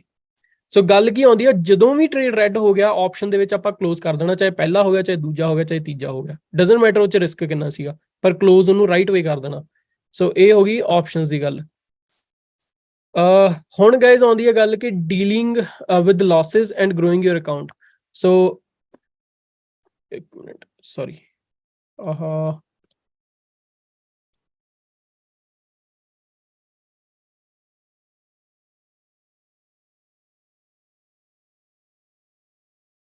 ਓਕੇ। ਸੋ ਹੁਣ ਗੱਲ ਆਉਂਦੀ ਹੈ ਕਿ dealing with losses and still growing your account. So ਜਦੋਂ ਲਾਸ ਹੁੰਦੇ ਆ ਤੁਹਾਨੂੰ ਪਤਾ ਹੈ ਕਿ ਜੇ ਮੇਰਾ ਲਾਸ ਡੇਲੀ ਦਾ 100 ਜਾਂ 200 ਦੇ ਵਿੱਚ ਆ, ਮੰਨ ਲਓ ਤੁਹਾਡਾ ਆਪਸ਼ਨਸ ਵੀ ਲਾਸ ਹੋ ਗਿਆ, $100 ਦਾ ਉਧਰੋਂ ਰਿਸਕ ਲਿਆ ਸੀਗਾ, ਇਧਰੋਂ ਤੁਹਾਡਾ ਇਹਦੇ ਵਿੱਚ ਸਟਾਕ ਟ੍ਰੇਡਿੰਗ ਦੇ ਵਿੱਚ ਵੀ ਲਾਸ ਹੋ ਗਿਆ। ਮੈਕਸਿਮਮ ਕਿੰਨਾ ਲਾਸ ਹੋ ਗਿਆ 200 ਦਾ, 100 ਦਾ ਉਧਰੋਂ 100 ਦਾ ਉਧਰੋਂ। ਤੁਹਾਨੂੰ ਪਤਾ ਵੀ ਯਾਰ ਮੈਂ ਜੇ 200 ਦਾ ਲਾਸ ਹਫਤੇ ਦੇ ਵਿੱਚ 1 ਜਾਂ 2 ਦਿਨ ਲਵਾਂ ਤਾਂ ਮੈਂ ਉਹਨੂੰ ਕਾਈਂਡ ਆਫ ਅਕਾਊਂਟ ਦੇ ਵਿੱਚ ਐਡ ਆਨ ਕਰ ਸਕਦਾ। ਜੇ ਤੁਸੀਂ ਜੌਬ ਕਰ ਰਹੇ ਆ, ਬਿਜ਼ਨਸ ਕਰਦੇ ਹੋ, ਤੁਹਾਨੂੰ ਪਤਾ ਵੀ ਯਾਰ ਚੱਲ ਇੰਨਾ ਕੁ ਮੇਰਾ ਜਿਹੜਾ ਬਣ ਸਕਦਾ। ਤੁਸੀਂ ਕੀ ਕਰਨਾ, ਜਿਹੜੇ ਲਾਸ ਆ ਉਹ ਐਡ ਕਰੀ ਜਾਂਦੇ। ਸੋ ਇਹ ਪ੍ਰੈਕਟੀਕਲ ਵੇ ਆ, ਮੈਂ ਤੁਹਾਨੂੰ ਬਹੁਤ ਵਾਰੀ ਦੱਸਿਆ, simplest and most practical way to grow your account is adding losses into your account. Daily loss ਜਿਹੜਾ ਆ ਡਿਫਾਈਨਡ ਆ ਸਾਡਾ, ਉਹ ਤੋਂ ਵੱਧ ਅਸੀਂ ਲਾਸ ਨਹੀਂ ਲੈਣਾ। ਇਹਦਾ ਸਿੰਪਲੈਸਟ ਤੇ ਮੋਸਟ ਪ੍ਰੈਕਟੀਕਲ ਵੇ ਕੀ ਆ, ਉਹਨੇ ਜਿਹੜਾ ਲਾਸ ਆ ਉਹ ਐਡ ਕਰੀ ਜਾਣਾ। ਮੈਂ ਤੁਹਾਡੇ ਨਾਲ ਗਰੰਟੀ ਕਹਿ ਸਕਦਾ, I can bat that your account will be 2 times in 6 to 7 months। ਮੈਂ ਤੁਹਾਨੂੰ ਗਰੰਟੀ ਨਾਲ ਇਹ ਚੀਜ਼ ਕਹਿ ਸਕਦਾ ਕਿ ਤੁਹਾਡਾ ਜਿਹੜਾ ਅਕਾਊਂਟ ਆ ਉਹ ਡਬਲ ਹੋ ਜਾਊਗਾ 6 ਤੋਂ 7 ਮਹੀਨੇ। ਜੇ ਤੁਹਾਡੇ ਦੋ ਅਕਾਊਂਟ ਆ ਦੋਨੋਂ ਡਬਲ ਹੋ ਜਾਣਗੇ। ਆਈ ਕੈਨ ਗਰੰਟੀ ਦਿਸ। ਹੁਣ ਤੁਸੀਂ ਸੋਚੋ ਕਿ ਯਾਰ 3000 ਦਾ ਅਕਾਊਂਟ ਆ 6-7 ਮਹੀਨਿਆਂ 6000 ਬਣਿਆ, ਜੇ 8000 ਦਾ ਅਕਾਊਂਟ ਆ 6-7 ਮਹੀਨਿਆਂ 'ਚ 16000 ਬਣਿਆ। ਪਰ ਚੱਕਰ ਪਤਾ ਕੀ ਆ, ਤੁਸੀਂ ਪਰਸੈਂਟੇਜ ਗਰੋਥ ਦੇਖੋ। ਤੁਹਾਨੂੰ ਕੋਈ ਵੀ ਚੀਜ਼ ਤੁਹਾਡਾ 6-7 ਮਹੀਨਿਆਂ ਦੇ ਵਿੱਚ ਅਕਾਊਂਟ ਡਬਲ ਨਹੀਂ ਕਰਕੇ ਦਊਗੀ। ਹੁਣ ਗੱਲ ਇਹ ਆ, ਜੇ ਤੁਸੀਂ 8000 ਦਾ ਅਕਾਊਂਟ 15000 ਦਾ ਕਰ ਲਿਆ, 15 ਦਾ 30 ਵੀ ਕਰ ਲਓਗੇ, 30 ਦਾ 60 ਵੀ ਕਰ ਲਓਗੇ, ਤੇ 60 ਦਾ 1,20,000 ਵੀ ਕਰ ਲਓਗੇ, ਰਾਈਟ। ਪਰ ਚੱਕਰ ਇਹ ਆ, ਸਟਾਰਟ ਤਾਂ ਕਿਤੋਂ ਕਰਨਾ ਪੈਣਾ ਨਾ। ਸੋ ਐਜ਼ ਅ ਬਿਗਨਰ ਇਹ ਸਾਰਾ ਕੁਝ ਜਿਹੜਾ ਇਹ ਇੱਕ ਵਾਰੀ ਦਿਮਾਗ ਦੇ ਵਿੱਚ ਰੱਖ ਕੇ ਚੱਲੋ। 2 ਮਹੀਨੇ 4 ਮਹੀਨੇ ਕੰਸਿਸਟੈਂਟਲੀ ਇਹ ਚੀਜ਼ ਕਰੋ, ਪ੍ਰੈਕਟੀਕਲੀ ਕਰੋ। ਉਸ ਤੋਂ ਬਾਅਦ ਤੁਸੀਂ ਰਿਜ਼ਲਟ ਦੇਖੋਗੇ ਕਿ ਕਿਵੇਂ ਚੇਂਜ ਹੁੰਦੇ ਆ। ਐਂਡ ਆਪਾਂ ਉਹ ਰਿਜ਼ਲਟ ਦੇਖੇ ਵੀ ਹੋਏ ਆਪਣੇ ਗਰੁੱਪ ਦੇ ਵਿੱਚ, ਜਿਨ੍ਹਾਂ ਨੇ ਕੀਤਾ ਬਹੁਤ ਵਧੀਆ ਕੀਤਾ। ਪਰ ਜਿਹੜੇ ਸਟਰਗਲ ਕਰ ਰਹੇ ਸੀ ਜਸਟ ਬਿਕੋਜ਼ ਆਫ ਪੋਜੀਸ਼ਨਿੰਗ, ਤੁਹਾਨੂੰ ਮੈਂ ਸਿੰਪਲ ਤਰੀਕਾ ਦੱਸਤਾ। ਇਦੋਂ ਸਿੰਪਲ ਮੈਨੂੰ ਨਹੀਂ ਲੱਗਦਾ ਕੈਲਕੂਲੇਸ਼ਨ ਦੇ ਵਿੱਚ ਕੋਈ ਤਰੀਕਾ ਹੋ ਸਕਦਾ। ਕਿਉਂਕਿ ਮੈਂ 8K ਦਾ ਅਕਾਊਂਟ ਸਾਈਜ਼ ਤਾਂ ਰੱਖਿਆ ਕਿਉਂਕਿ ਜ਼ਿਆਦਾਤਰ ਆਪਣੇ ਟ੍ਰੇਡਰਸ ਉਹ ਇੰਨਾ ਕੁ ਰੱਖਦੇ ਆ ਇਹਦੇ ਵਿੱਚ ਸਟਾਕਸ ਦੇ ਵਿੱਚ। ਆਪਸ਼ਨ ਦੇ ਵਿੱਚ 3K ਦਾ ਮੈਂ ਤਾਂ ਦੱਸਿਆ ਕਿਉਂਕਿ 3K ਦਾ ਹੀ ਰਿਕਮੈਂਡਡ ਹੁੰਦਾ ਕਿ ਐਜ਼ ਅ ਬਿਗਨਰ ਇੰਨਾ ਕੁ ਰੱਖੋ and focus on SPY triple Q, nothing else. ਉਹਦੇ ਵਿੱਚ ਇਹ ਆ ਪੋਜੀਸ਼ਨਿੰਗ, ਅਗੇਨ ਗੱਲ ਆਉਂਦੀ ਪੋਜੀਸ਼ਨਿੰਗ ਦੀ। ਕਿਉਂ ਮੈਂ SPY ਟ੍ਰਿਪਲ Q ਤੇ ਫੋਕਸ ਕਰਨ ਨੂੰ ਕਹਿ ਰਿਹਾ? ਕਿਉਂਕਿ ਉਹਦੇ ਵਿੱਚ ਤੁਹਾਨੂੰ ਪਤਾ ਕਿ ਐਟ ਦਾ ਮਨੀ ਦਾ ਜਿਹੜਾ ਪ੍ਰਾਈਸ ਹੈ ਕਿੰਨਾ ਹੋਊਗਾ। ਹੁਣ ਜੇ ਤੁਸੀਂ ਕੋਇਨ ਜਾਂ ਟੈਸਲਾ ਟ੍ਰੇਡ ਕਰਨ ਲੱਗੇ, ਉਹਦਾ ਮੰਨ ਲਓ ਅਗਲੇ ਦਿਨ, ਹੁਣ ਅਗਲੇ ਫਰਾਈਡੇ ਦੀ ਐਕਸਪਾਇਰੀ ਆਉਣੀ ਆ, ਹੁਣ ਉਹਦਾ ਪ੍ਰਾਈਸ ਤੇ ਲਗਭਗ $7 ਹੋਊਗਾ। ਹੁਣ ਉਹਦੇ ਤੁਸੀਂ ਥੋੜਾ 7 ਕੰਟਰੈਕਟ ਬਾਏ ਕਰੋਗੇ ਜਾਂ ਉਹਦੇ 5 ਕੰਟਰੈਕਟ ਥੋੜਾ ਬਾਏ ਕਰੋਗੇ, ਤੁਹਾਡੀ ਤਾਂ ਪੋਜੀਸ਼ਨ ਹੀ ਲਗਭਗ 3500 ਦੀ ਬਣ ਜਾਣੀ ਆ। So as a beginner option trading ਦੇ ਵਿੱਚ ਫੋਕਸ ਕਰਦੇ ਹੋਣਾ ਚਾਹੀਦਾ ਟ੍ਰਿਪਲ Q ਤੇ SPY ਦੇ। ਰੀਜ਼ਨ ਕੀ ਆ? ਕਿਉਂਕਿ ਕੰਸਿਸਟੈਂਟਲੀ ਕਰੋਗੇ ਉਹਦੀ ਅੰਡਰਸਟੈਂਡਿੰਗ ਹੋ ਜੂਗੀ ਕਿ ਕਿੰਨਾ ਪ੍ਰਾਈਸ ਆ। ਹੁਣ ਮੂੰਹ ਜ਼ਬਾਨੀ ਤੁਹਾਨੂੰ ਮੈਂ ਦੱਸਤਾ ਕਿ ਇਹਦਾ ਪ੍ਰਾਈਸ ਕਿੰਨਾ ਹੋਊਗਾ, 1.10 ਤੋਂ ਲੈ ਕੇ 1.30 ਦੇ ਵਿੱਚ ਡਿਪੈਂਡ ਕਰਦਾ। ਤੁਸੀਂ ਜੇ ਥੋੜਾ ਲੇਟ ਟ੍ਰੇਡ ਕਰ ਰਹੇ ਹੋ ਤਾਂ ਉਹ ਘਟਦਾ ਜਾਂਦਾ, ਜੇ ਥੋੜਾ ਅਰਲੀ ਟ੍ਰੇਡ ਕਰ ਰਹੇ ਹੋ ਤਾਂ ਵੱਧ ਹੁੰਦਾ। ਹਾਂ, ਜੇ 11 ਵਜੇ ਤੋਂ ਬਾਅਦ, 11:30 ਤੋਂ ਬਾਅਦ ਅਗਲੇ ਦਿਨ ਦੀ ਐਕਸਪਾਇਰੀਆਂ ਲੈ ਲਓ, ਉਹਦਾ ਪ੍ਰਾਈਸ ਕਿੰਨਾ ਹੋਊਗਾ? 1.60 ਦੇ ਤੋਂ ਲੈ ਕੇ 1.80 ਦੇ ਵਿੱਚ ਹੋ ਸਕਦਾ ਐਟ ਦਾ ਮਨੀ ਦਾ। ਸੋ ਉਹਨਾਂ ਕੰਟਰੈਕਟ ਸਾਈਜ਼ ਘੱਟ ਕਰ ਲਓ। ਜਿੱਥੇ ਤੁਸੀਂ 7 ਕੰਟਰੈਕਟ ਕਰਨੇ ਸੀ ਉੱਥੇ ਤੁਸੀਂ 5 ਕੰਟਰੈਕਟ ਕਰ ਲਓ। ਉਹਦੇ ਨਾਲ ਇਹ ਆ ਤੁਹਾਡਾ ਰਿਸਕ ਹੋਰ ਬੈਟਰ ਹੋ ਸਕਦਾ। ਉਹਦੇ 'ਚ ਤੁਹਾਡਾ ਜਿਹੜਾ $100 ਦਾ ਰਿਸਕ ਨਹੀਂ, ਉਹਦੇ 'ਚ ਮੇਬੀ $60 ਜਾਂ $70 ਦਾ ਰਿਸਕ ਹੋਊਗਾ। ਪ੍ਰੋਫਿਟ ਐਕਸਪੈਕਟ $140 ਦਾ ਰੱਖ ਸਕਦੇ ਹੋ। ਹੁਣ ਗੱਲ ਆਉਂਦੀ ਆ, ਇਹ ਸਾਰੀਆਂ ਚੀਜ਼ਾਂ ਸੀ ਮੈਂ ਤੁਹਾਨੂੰ ਥਿਊਰੀ ਸਮਝਾਤੀ। ਹੁਣ ਚੀਜ਼ ਆਉਂਦੀ ਆ ਕਿ ਜਿਹੜਾ ਆਪਾਂ ਪਲੇਟਫਾਰਮ ਬਾਰੇ ਗੱਲ ਕਰਨੀ ਸੀ, ਡੈਸ਼ ਟ੍ਰੇਡਰ। ਸੋ ਗਾਇਸ, ਜੇ ਤੁਸੀਂ, ਮੈਂ ਉਹ ਰਿਕਮੈਂਡ, ਪਹਿਲੀ ਚੀਜ਼ ਆ ਕਿ ਉਹਦੇ ਬਾਰੇ ਮੈਂ ਤੁਹਾਨੂੰ ਦੱਸ ਦਿੰਦਾ ਕਿ ਡੈਸ਼ ਟ੍ਰੇਡਰ ਹੈ ਕੀ। ਸੋ ਡੈਸ਼ ਟ੍ਰੇਡਰ ਕੋਈ ਬ੍ਰੋਕਰ ਨਹੀਂ ਹੈਗਾ। ਡੈਸ਼ ਟ੍ਰੇਡਰ ਕੀ ਹੈ? ਇੱਕ ਥਰਡ ਪਾਰਟੀ ਟੂਲ ਆ ਜਿਹੜੇ ਰੀਅਲ ਟਾਈਮ ਡਾਟਾ ਮਾਰਕੀਟ ਤੋਂ ਫੈਚ ਕਰਕੇ ਪ੍ਰੋਵਾਈਡ ਕਰਦੇ ਆ ਸਾਨੂੰ। ਹੁਣ ਜਿੱਦਾਂ ਮੰਨ ਲਓ IBKR ਆ, ਕੋਈ ਵੀ ਕੁਐਸਟਰੇਡ ਹੋ ਗਿਆ ਜਾਂ ਕੋਈ ਵੀ ਬ੍ਰੋਕਰ ਆ, ਇਹਨਾਂ ਕੋਲ ਵੀ ਆਪਣੇ ਥਰਡ ਪਾਰਟੀ ਟੂਲਸ ਹੁੰਦੇ ਆ ਜਿਹੜੇ ਇਹ। ਸੋ ਤੁਸੀਂ ਕੀ ਕਰਦੇ ਹੋ? ਤੁਸੀਂ ਆਰਡਰ ਪਾਉਂਦੇ ਆ, ਇਹ ਬ੍ਰੋਕਰ ਕੋਲ ਜਾਂਦਾ, ਬ੍ਰੋਕਰ ਥਰਡ ਪਾਰਟੀ ਦੇ ਥਰੂ ਮਾਰਕੀਟ 'ਚ ਪਾਉਂਦਾ, ਰਾਈਟ। ਕਈ ਬ੍ਰੋਕਰ ਹੈਗੇ ਆ ਜਿਨ੍ਹਾਂ ਦਾ ਮਾਰਕੀਟ ਦੇ ਵਿੱਚ ਡਾਇਰੈਕਟ ਹੈਗਾ, ਪਰ ਜ਼ਿਆਦਾਤਰ ਥਰਡ ਪਾਰਟੀ ਟੂਲ ਹੀ ਯੂਜ਼ ਕਰਦੇ ਆ, ਰਾਈਟ। ਸੋ ਤੁਸੀਂ ਆਰਡਰ ਪਾਇਆ, ਬ੍ਰੋਕਰ ਕੋਲ ਗਿਆ, ਬ੍ਰੋਕਰ ਕੋਲ ਥਰਡ ਪਾਰਟੀ ਦੇ ਥਰੂ ਮਾਰਕੀਟ ਕੋਲ ਗਿਆ, ਰਾਈਟ। ਸੋ ਉਹ ਜਿਹੜਾ ਤੁਸੀਂ ਦੇਖਿਆ ਹੋਊਗਾ, ਜੇ ਤੁਸੀਂ ਆਪਸ਼ਨ ਦੇ ਵਿੱਚ ਜਿਹੜਾ ਆਰਡਰ ਪਾਉਂਦੇ ਆ, ਮੰਨ ਲਓ 1.20 ਤੇ ਪਾਇਆ ਹਨਾ, ਜਿੱਦਾਂ ਸਟਾਪ ਲਾਸ ਦਾ ਆਰਡਰ ਆ, ਤਾਂ ਉਹ 1.18 ਤੇ ਕਈ ਵਾਰੀ ਜਾ ਕੇ ਟ੍ਰਿਗਰ ਹੁੰਦਾ। ਉਹਦਾ ਰੀਜ਼ਨ ਇਹ ਕਿਉਂਕਿ ਉਹ ਜਾਂਦੇ ਸਪਰੈਡ ਜਿਹੜਾ ਉਹਨਾਂ ਚਾਰਜ ਕਰਨਾ ਹੁੰਦਾ। ਜਿਹੜਾ ਡੈਸ਼ ਟ੍ਰੇਡਰ ਹੈ ਨਾ, ਉਹ real time third party broker ਆ ਕਿ ਤੁਹਾਨੂੰ ਨਾ ਜੋ ਰੀਅਲ ਟਾਈਮ ਦੇ ਵਿੱਚ ਉੱਥੇ ਚੱਲ ਰਿਹਾ ਤੁਹਾਨੂੰ ਉਹਨਾਂ ਨੇ ਉਹੀ ਪ੍ਰੋਵਾਈਡ ਕਰਨਾ। ਤੇ ਵਧੀਆ ਗੱਲ ਇਹ ਆ, ਉਹ TOS, ਜੇ ਤੁਸੀਂ US ਦੇ ਵਿੱਚੋਂ ਥਿੰਕ ਔਰ ਸਵਿਮ ਯੂਜ਼ ਕਰਦੇ ਹੋ, ਉਹਦੇ ਨਾਲ ਵੀ ਇੰਟੀਗ੍ਰੇਟ ਹੋ ਜਾਂਦਾ, ਤੇ ਉਹ ਆਪਣੇ IBKR ਇੰਟਰੈਕਟਿਵ ਬ੍ਰੋਕਰਸ ਦੇ ਨਾਲ ਵੀ ਇੰਟੀਗ੍ਰੇਟ ਹੋ ਜਾਂਦਾ। ਹੁਣ ਇਹਦੇ 'ਚ 2-3 ਸਿਨੈਰੀਓ ਆਉਂਦੇ ਆ।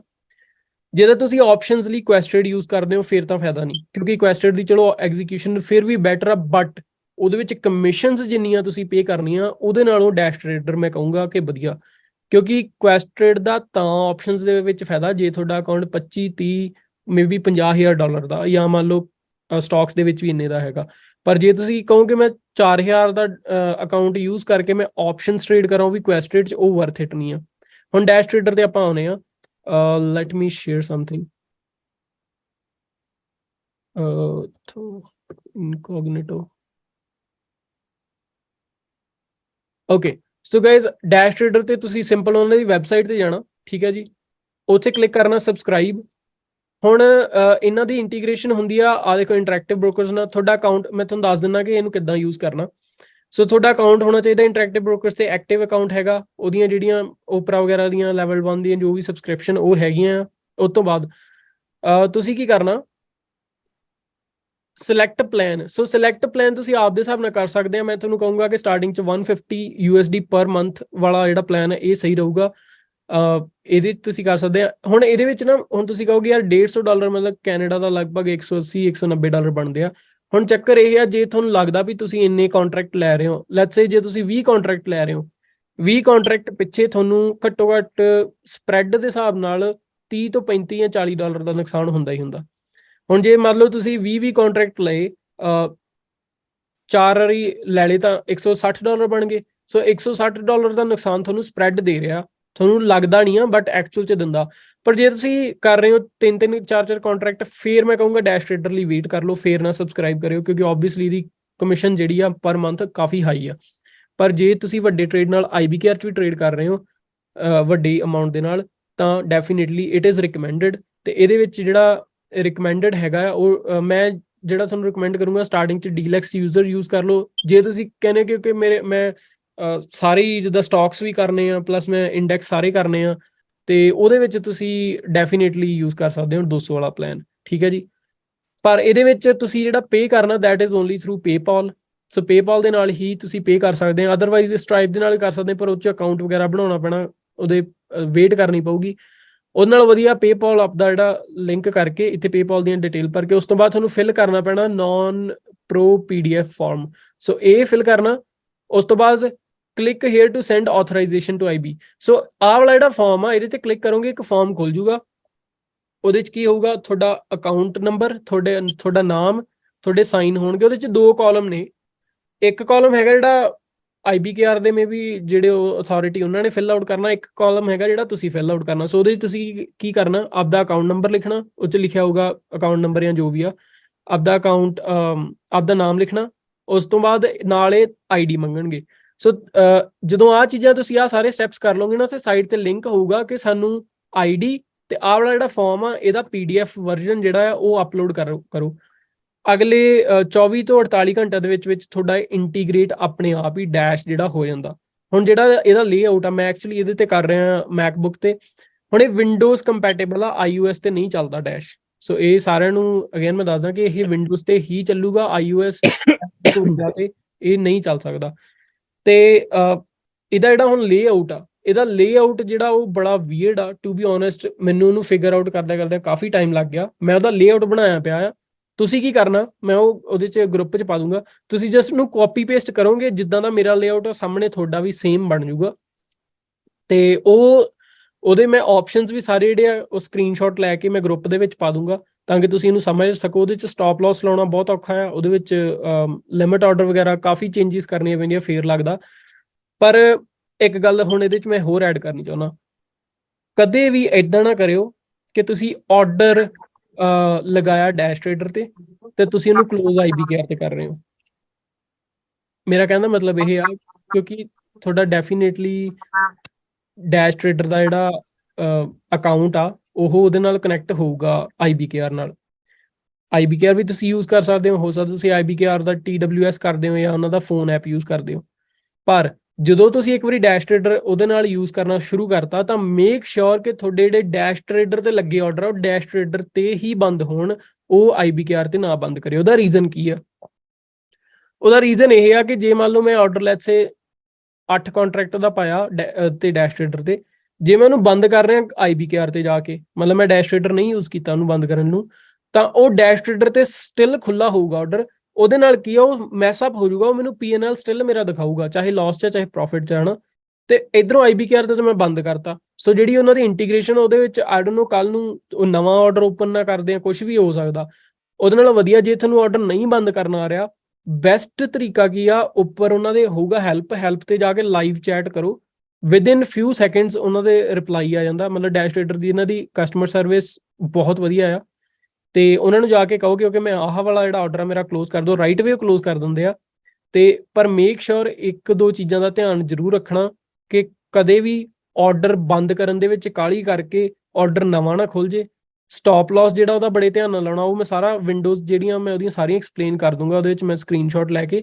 ਤੇ ਬਾਕੀ ਜੇ ਤੁਹਾਨੂੰ ਕਦੇ ਵੀ ਕੋਈ ਪ੍ਰੋਬਲਮ ਆਉਂਦੀ ਆ ਮੇਕ ਸ਼ੋਰ ਰਾਈਟ ਵੇ ਇਹਨਾਂ ਦੀ ਜਿਹੜੀ ਕਸਟਮਰ ਸਰਵਿਸ ਆ ਉਹਨਾਂ ਦੇ ਨਾਲ ਗੱਲ ਕਰੋ ਕਿ ਕੋਈ ਪੋਜੀਸ਼ਨ ਓਪਨ ਰਹਿ ਗਈ ਉਹਨੂੰ ਬੰਦ ਕਰਨਾ। ਤੇ ਦੂਜੀ ਚੀਜ਼ ਤੁਸੀਂ ਇਦਾਂ ਜ਼ਰੂਰ ਕਰ ਸਕਦੇ ਆ ਕਿ IBKR ਤੇ ਹੀ ਆਰਡਰ ਓਪਨ ਕਰਕੇ IBKR ਤੇ ਹੀ ਕਲੋਜ਼ ਕਰਤਾ। ਮੰਨ ਲਓ ਡੈਸ਼ ਨੂੰ ਆਪਾਂ ਯੂਜ਼ ਹੀ ਨਹੀਂ ਕੀਤਾ, ਉਹ ਚੀਜ਼ ਵੀ ਕਰ ਸਕਦੇ ਆ। ਪਰ ਜੇ ਇੱਕ ਵਾਰੀ ਡੈਸ਼ ਯੂਜ਼ ਕਰ ਲਿਆ then it has to be on dash. ਠੀਕ ਹੈ ਜੀ। ਤੇ ਬਾਕੀ ਇਹਨਾਂ ਦਾ ਜੇ ਤੁਸੀਂ ਅਕਾਊਂਟ ਓਪਨ ਕਰਦੇ ਆ ਨਾ, ਇੱਕ ਮੈਂ ਤੁਹਾਨੂੰ ਹੋਰ ਚੀਜ਼ ਦੱਸਦਾ, ਇਹਨਾਂ ਦਾ ਫ੍ਰੀ ਟਰਾਇਲ ਆ 15 ਦਿਨ ਦਾ। ਆਈ ਡੋਨਟ ਨੋ ਕਿੱਥੋਂ ਆਉਂਦਾ ਹੁੰਦਾ, ਮੈਂ ਵੀ ਐਕਚੁਅਲੀ ਯੂਜ਼ ਕਰਨਾ ਭੁੱਲ ਗਿਆ ਸੀਗਾ। ਪਰ ਇਹਨਾਂ ਦੀ ਨਾ ਵੈਬਸਾਈਟ ਤੇ ਜਾ ਕੇ let me check again let's see ਜੀ, ਇੱਥੇ ਆਉਂਦਾ, ਇੱਥੇ ਕੁਝ ਆਉਂਦਾ ਹੁੰਦਾ ਫ੍ਰੀ ਟਰਾਇਲ ਵਰਜਨ। ਸੋ ਉਹ ਯੂਜ਼ ਕਰ ਲਓਗੇ 15 ਦਿਨ ਦਾ, ਤੁਹਾਨੂੰ ਚਾਰਜ ਨਹੀਂ ਹੋਊਗਾ ਉਹਦੇ ਨਾਲ। ਇਹ ਆ ਤੁਹਾਨੂੰ ਇੱਕ ਪੇਪਰ ਟ੍ਰੇਡ ਅਕਾਊਂਟ ਮਿਲ ਜੂਗਾ ਲਾਈਵ, ਉਹਦੇ ਤੁਸੀਂ ਸਾਰਾ ਕਰ ਸਕਦੇ ਆ। ਸਬਸਕ੍ਰਾਈਬ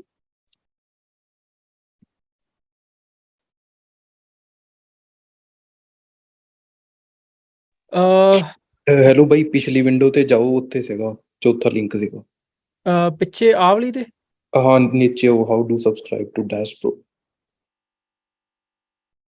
ਇੱਥੇ ਨਹੀਂ ਨਹੀਂ ਭਾਜੀ, ਨਹੀਂ ਬੈਕ ਭਾਜੀ, ਗੂਗਲ ਤੇ ਸੀਗਾ। ਹਾਂਜੀ ਉਹ ਅੱਛਾ, ਚੌਥਾ। ਓਕੇ ਓਕੇ, ਹਾਂ ਆਹ ਵਾਲਾ ਮਿਲ ਗਿਆ। ਓਕੇ ਓਕੇ, ਹਾਂ। ਸੋ ਆਹ 14 ਕੁ ਦਿਨ ਦਾ ਜਿਹੜਾ ਇਹਨਾਂ ਦਾ ਫ੍ਰੀ ਟਰਾਇਲ ਵਰਜਨ ਆ, ਇਹਦੇ ਵਿੱਚ ਤੁਹਾਨੂੰ ਰੀਅਲ ਟਾਈਮ ਸਿਮੂਲੇਟਰ ਮਿਲੂਗਾ ਤੇ ਤੁਸੀਂ IBKR ਨਾਲ ਵੀ ਕਨੈਕਟ ਕਰ ਸਕਦੇ ਆ। 14-15 ਦਿਨ ਲਈ ਡੈਫੀਨੇਟਲੀ ਫ੍ਰੀ ਦਾ ਤੁਸੀਂ ਇੰਜੋਏ ਕਰੋ। ਤੇ ਉਹਦੇ ਵਿੱਚ ਜੇ ਤੁਹਾਨੂੰ ਵਧੀਆ ਲੱਗਾ ਤਾਂ ਤੁਸੀਂ ਅੱਗੇ ਜਾ ਸਕਦੇ, ਅਦਰਵਾਈਜ਼ ਕੈਂਸਲ ਕਰ ਦਿਓ, ਤੁਹਾਡੇ ਤੇ ਆ। ਬਟ ਇਹਦੇ ਵਿੱਚ definitely guys it is challenging to use, ਕਿਉਂਕਿ ਇਹਨੂੰ ਯੂਜ਼ ਕਰਨਾ ਬਹੁਤ ਔਖਾ ਆ। ਮਤਲਬ ਇਹਨਾਂ ਦੇ ਕਈ ਵਾਰੀ ਲੋਡਿੰਗ ਇਦਾਂ ਦੀ ਹੁੰਦੀ, ਜਿੱਦਾਂ ਨਹੀਂ ਹੁੰਦੇ ਪੁਰਾਣੇ ਟਾਈਮ ਦੇ ਕੰਪਿਊਟਰ ਹੁੰਦੇ ਸੀ ਜਿਹੜੇ, ਉਦਾਂ ਲੋਡ ਕਰਦਾ ਉਹ।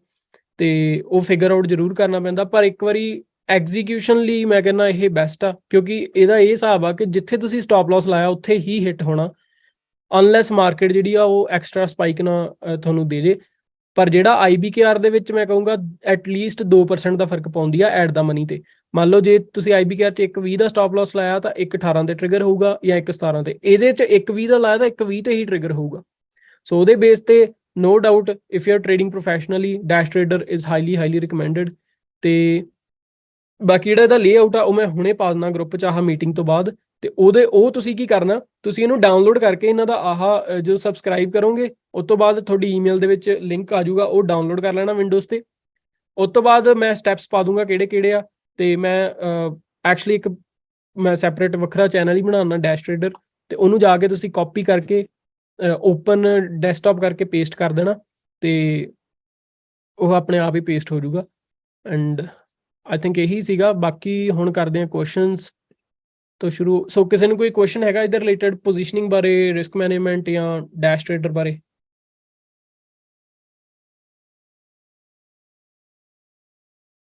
ਐਨੀਵਨ, ਐਨੀ ਕੁਐਸਚਨ? ਅੱਜ ਸਾਰੇ ਸ਼ਾਂਤੀ ਆ, ਕੀ ਗੱਲ?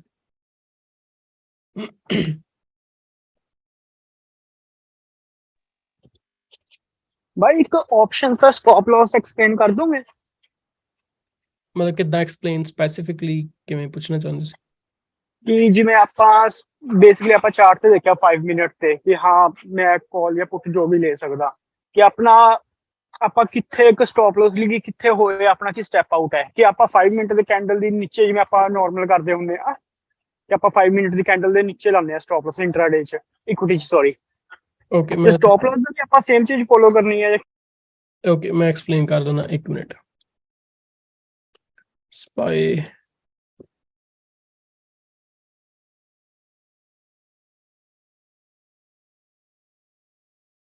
ਓਕੇ, ਸੋ ਜਿਹੜਾ ਆਪਸ਼ਨਸ ਦਾ ਸਟਾਪ ਲਾਸ ਆ, ਹੁਣ ਮੈਂ ਤੁਹਾਨੂੰ ਇਹਦੇ ਚ ਨਾ ਇੱਕ ਸਿੰਪਲ ਜਿਹਾ ਤਰੀਕਾ ਦੱਸਦਾ। ਐਟ ਦਾ ਮਨੀ ਆਪਸ਼ਨ ਤਾਂ ਕਰਕੇ ਥੋੜੀ ਜਿਹੀ ਈਜ਼ੀ ਹੈ ਕਿਉਂਕਿ ਉਹਨਾਂ ਨੇ ਚਾਰਟ ਦੇ ਹਿਸਾਬ ਨਾਲ ਹੀ ਮੂਵ ਕਰਨਾ ਹੁੰਦਾ, ਡੈਲਟਾ 0.5 ਹੁੰਦਾ ਹਨਾ।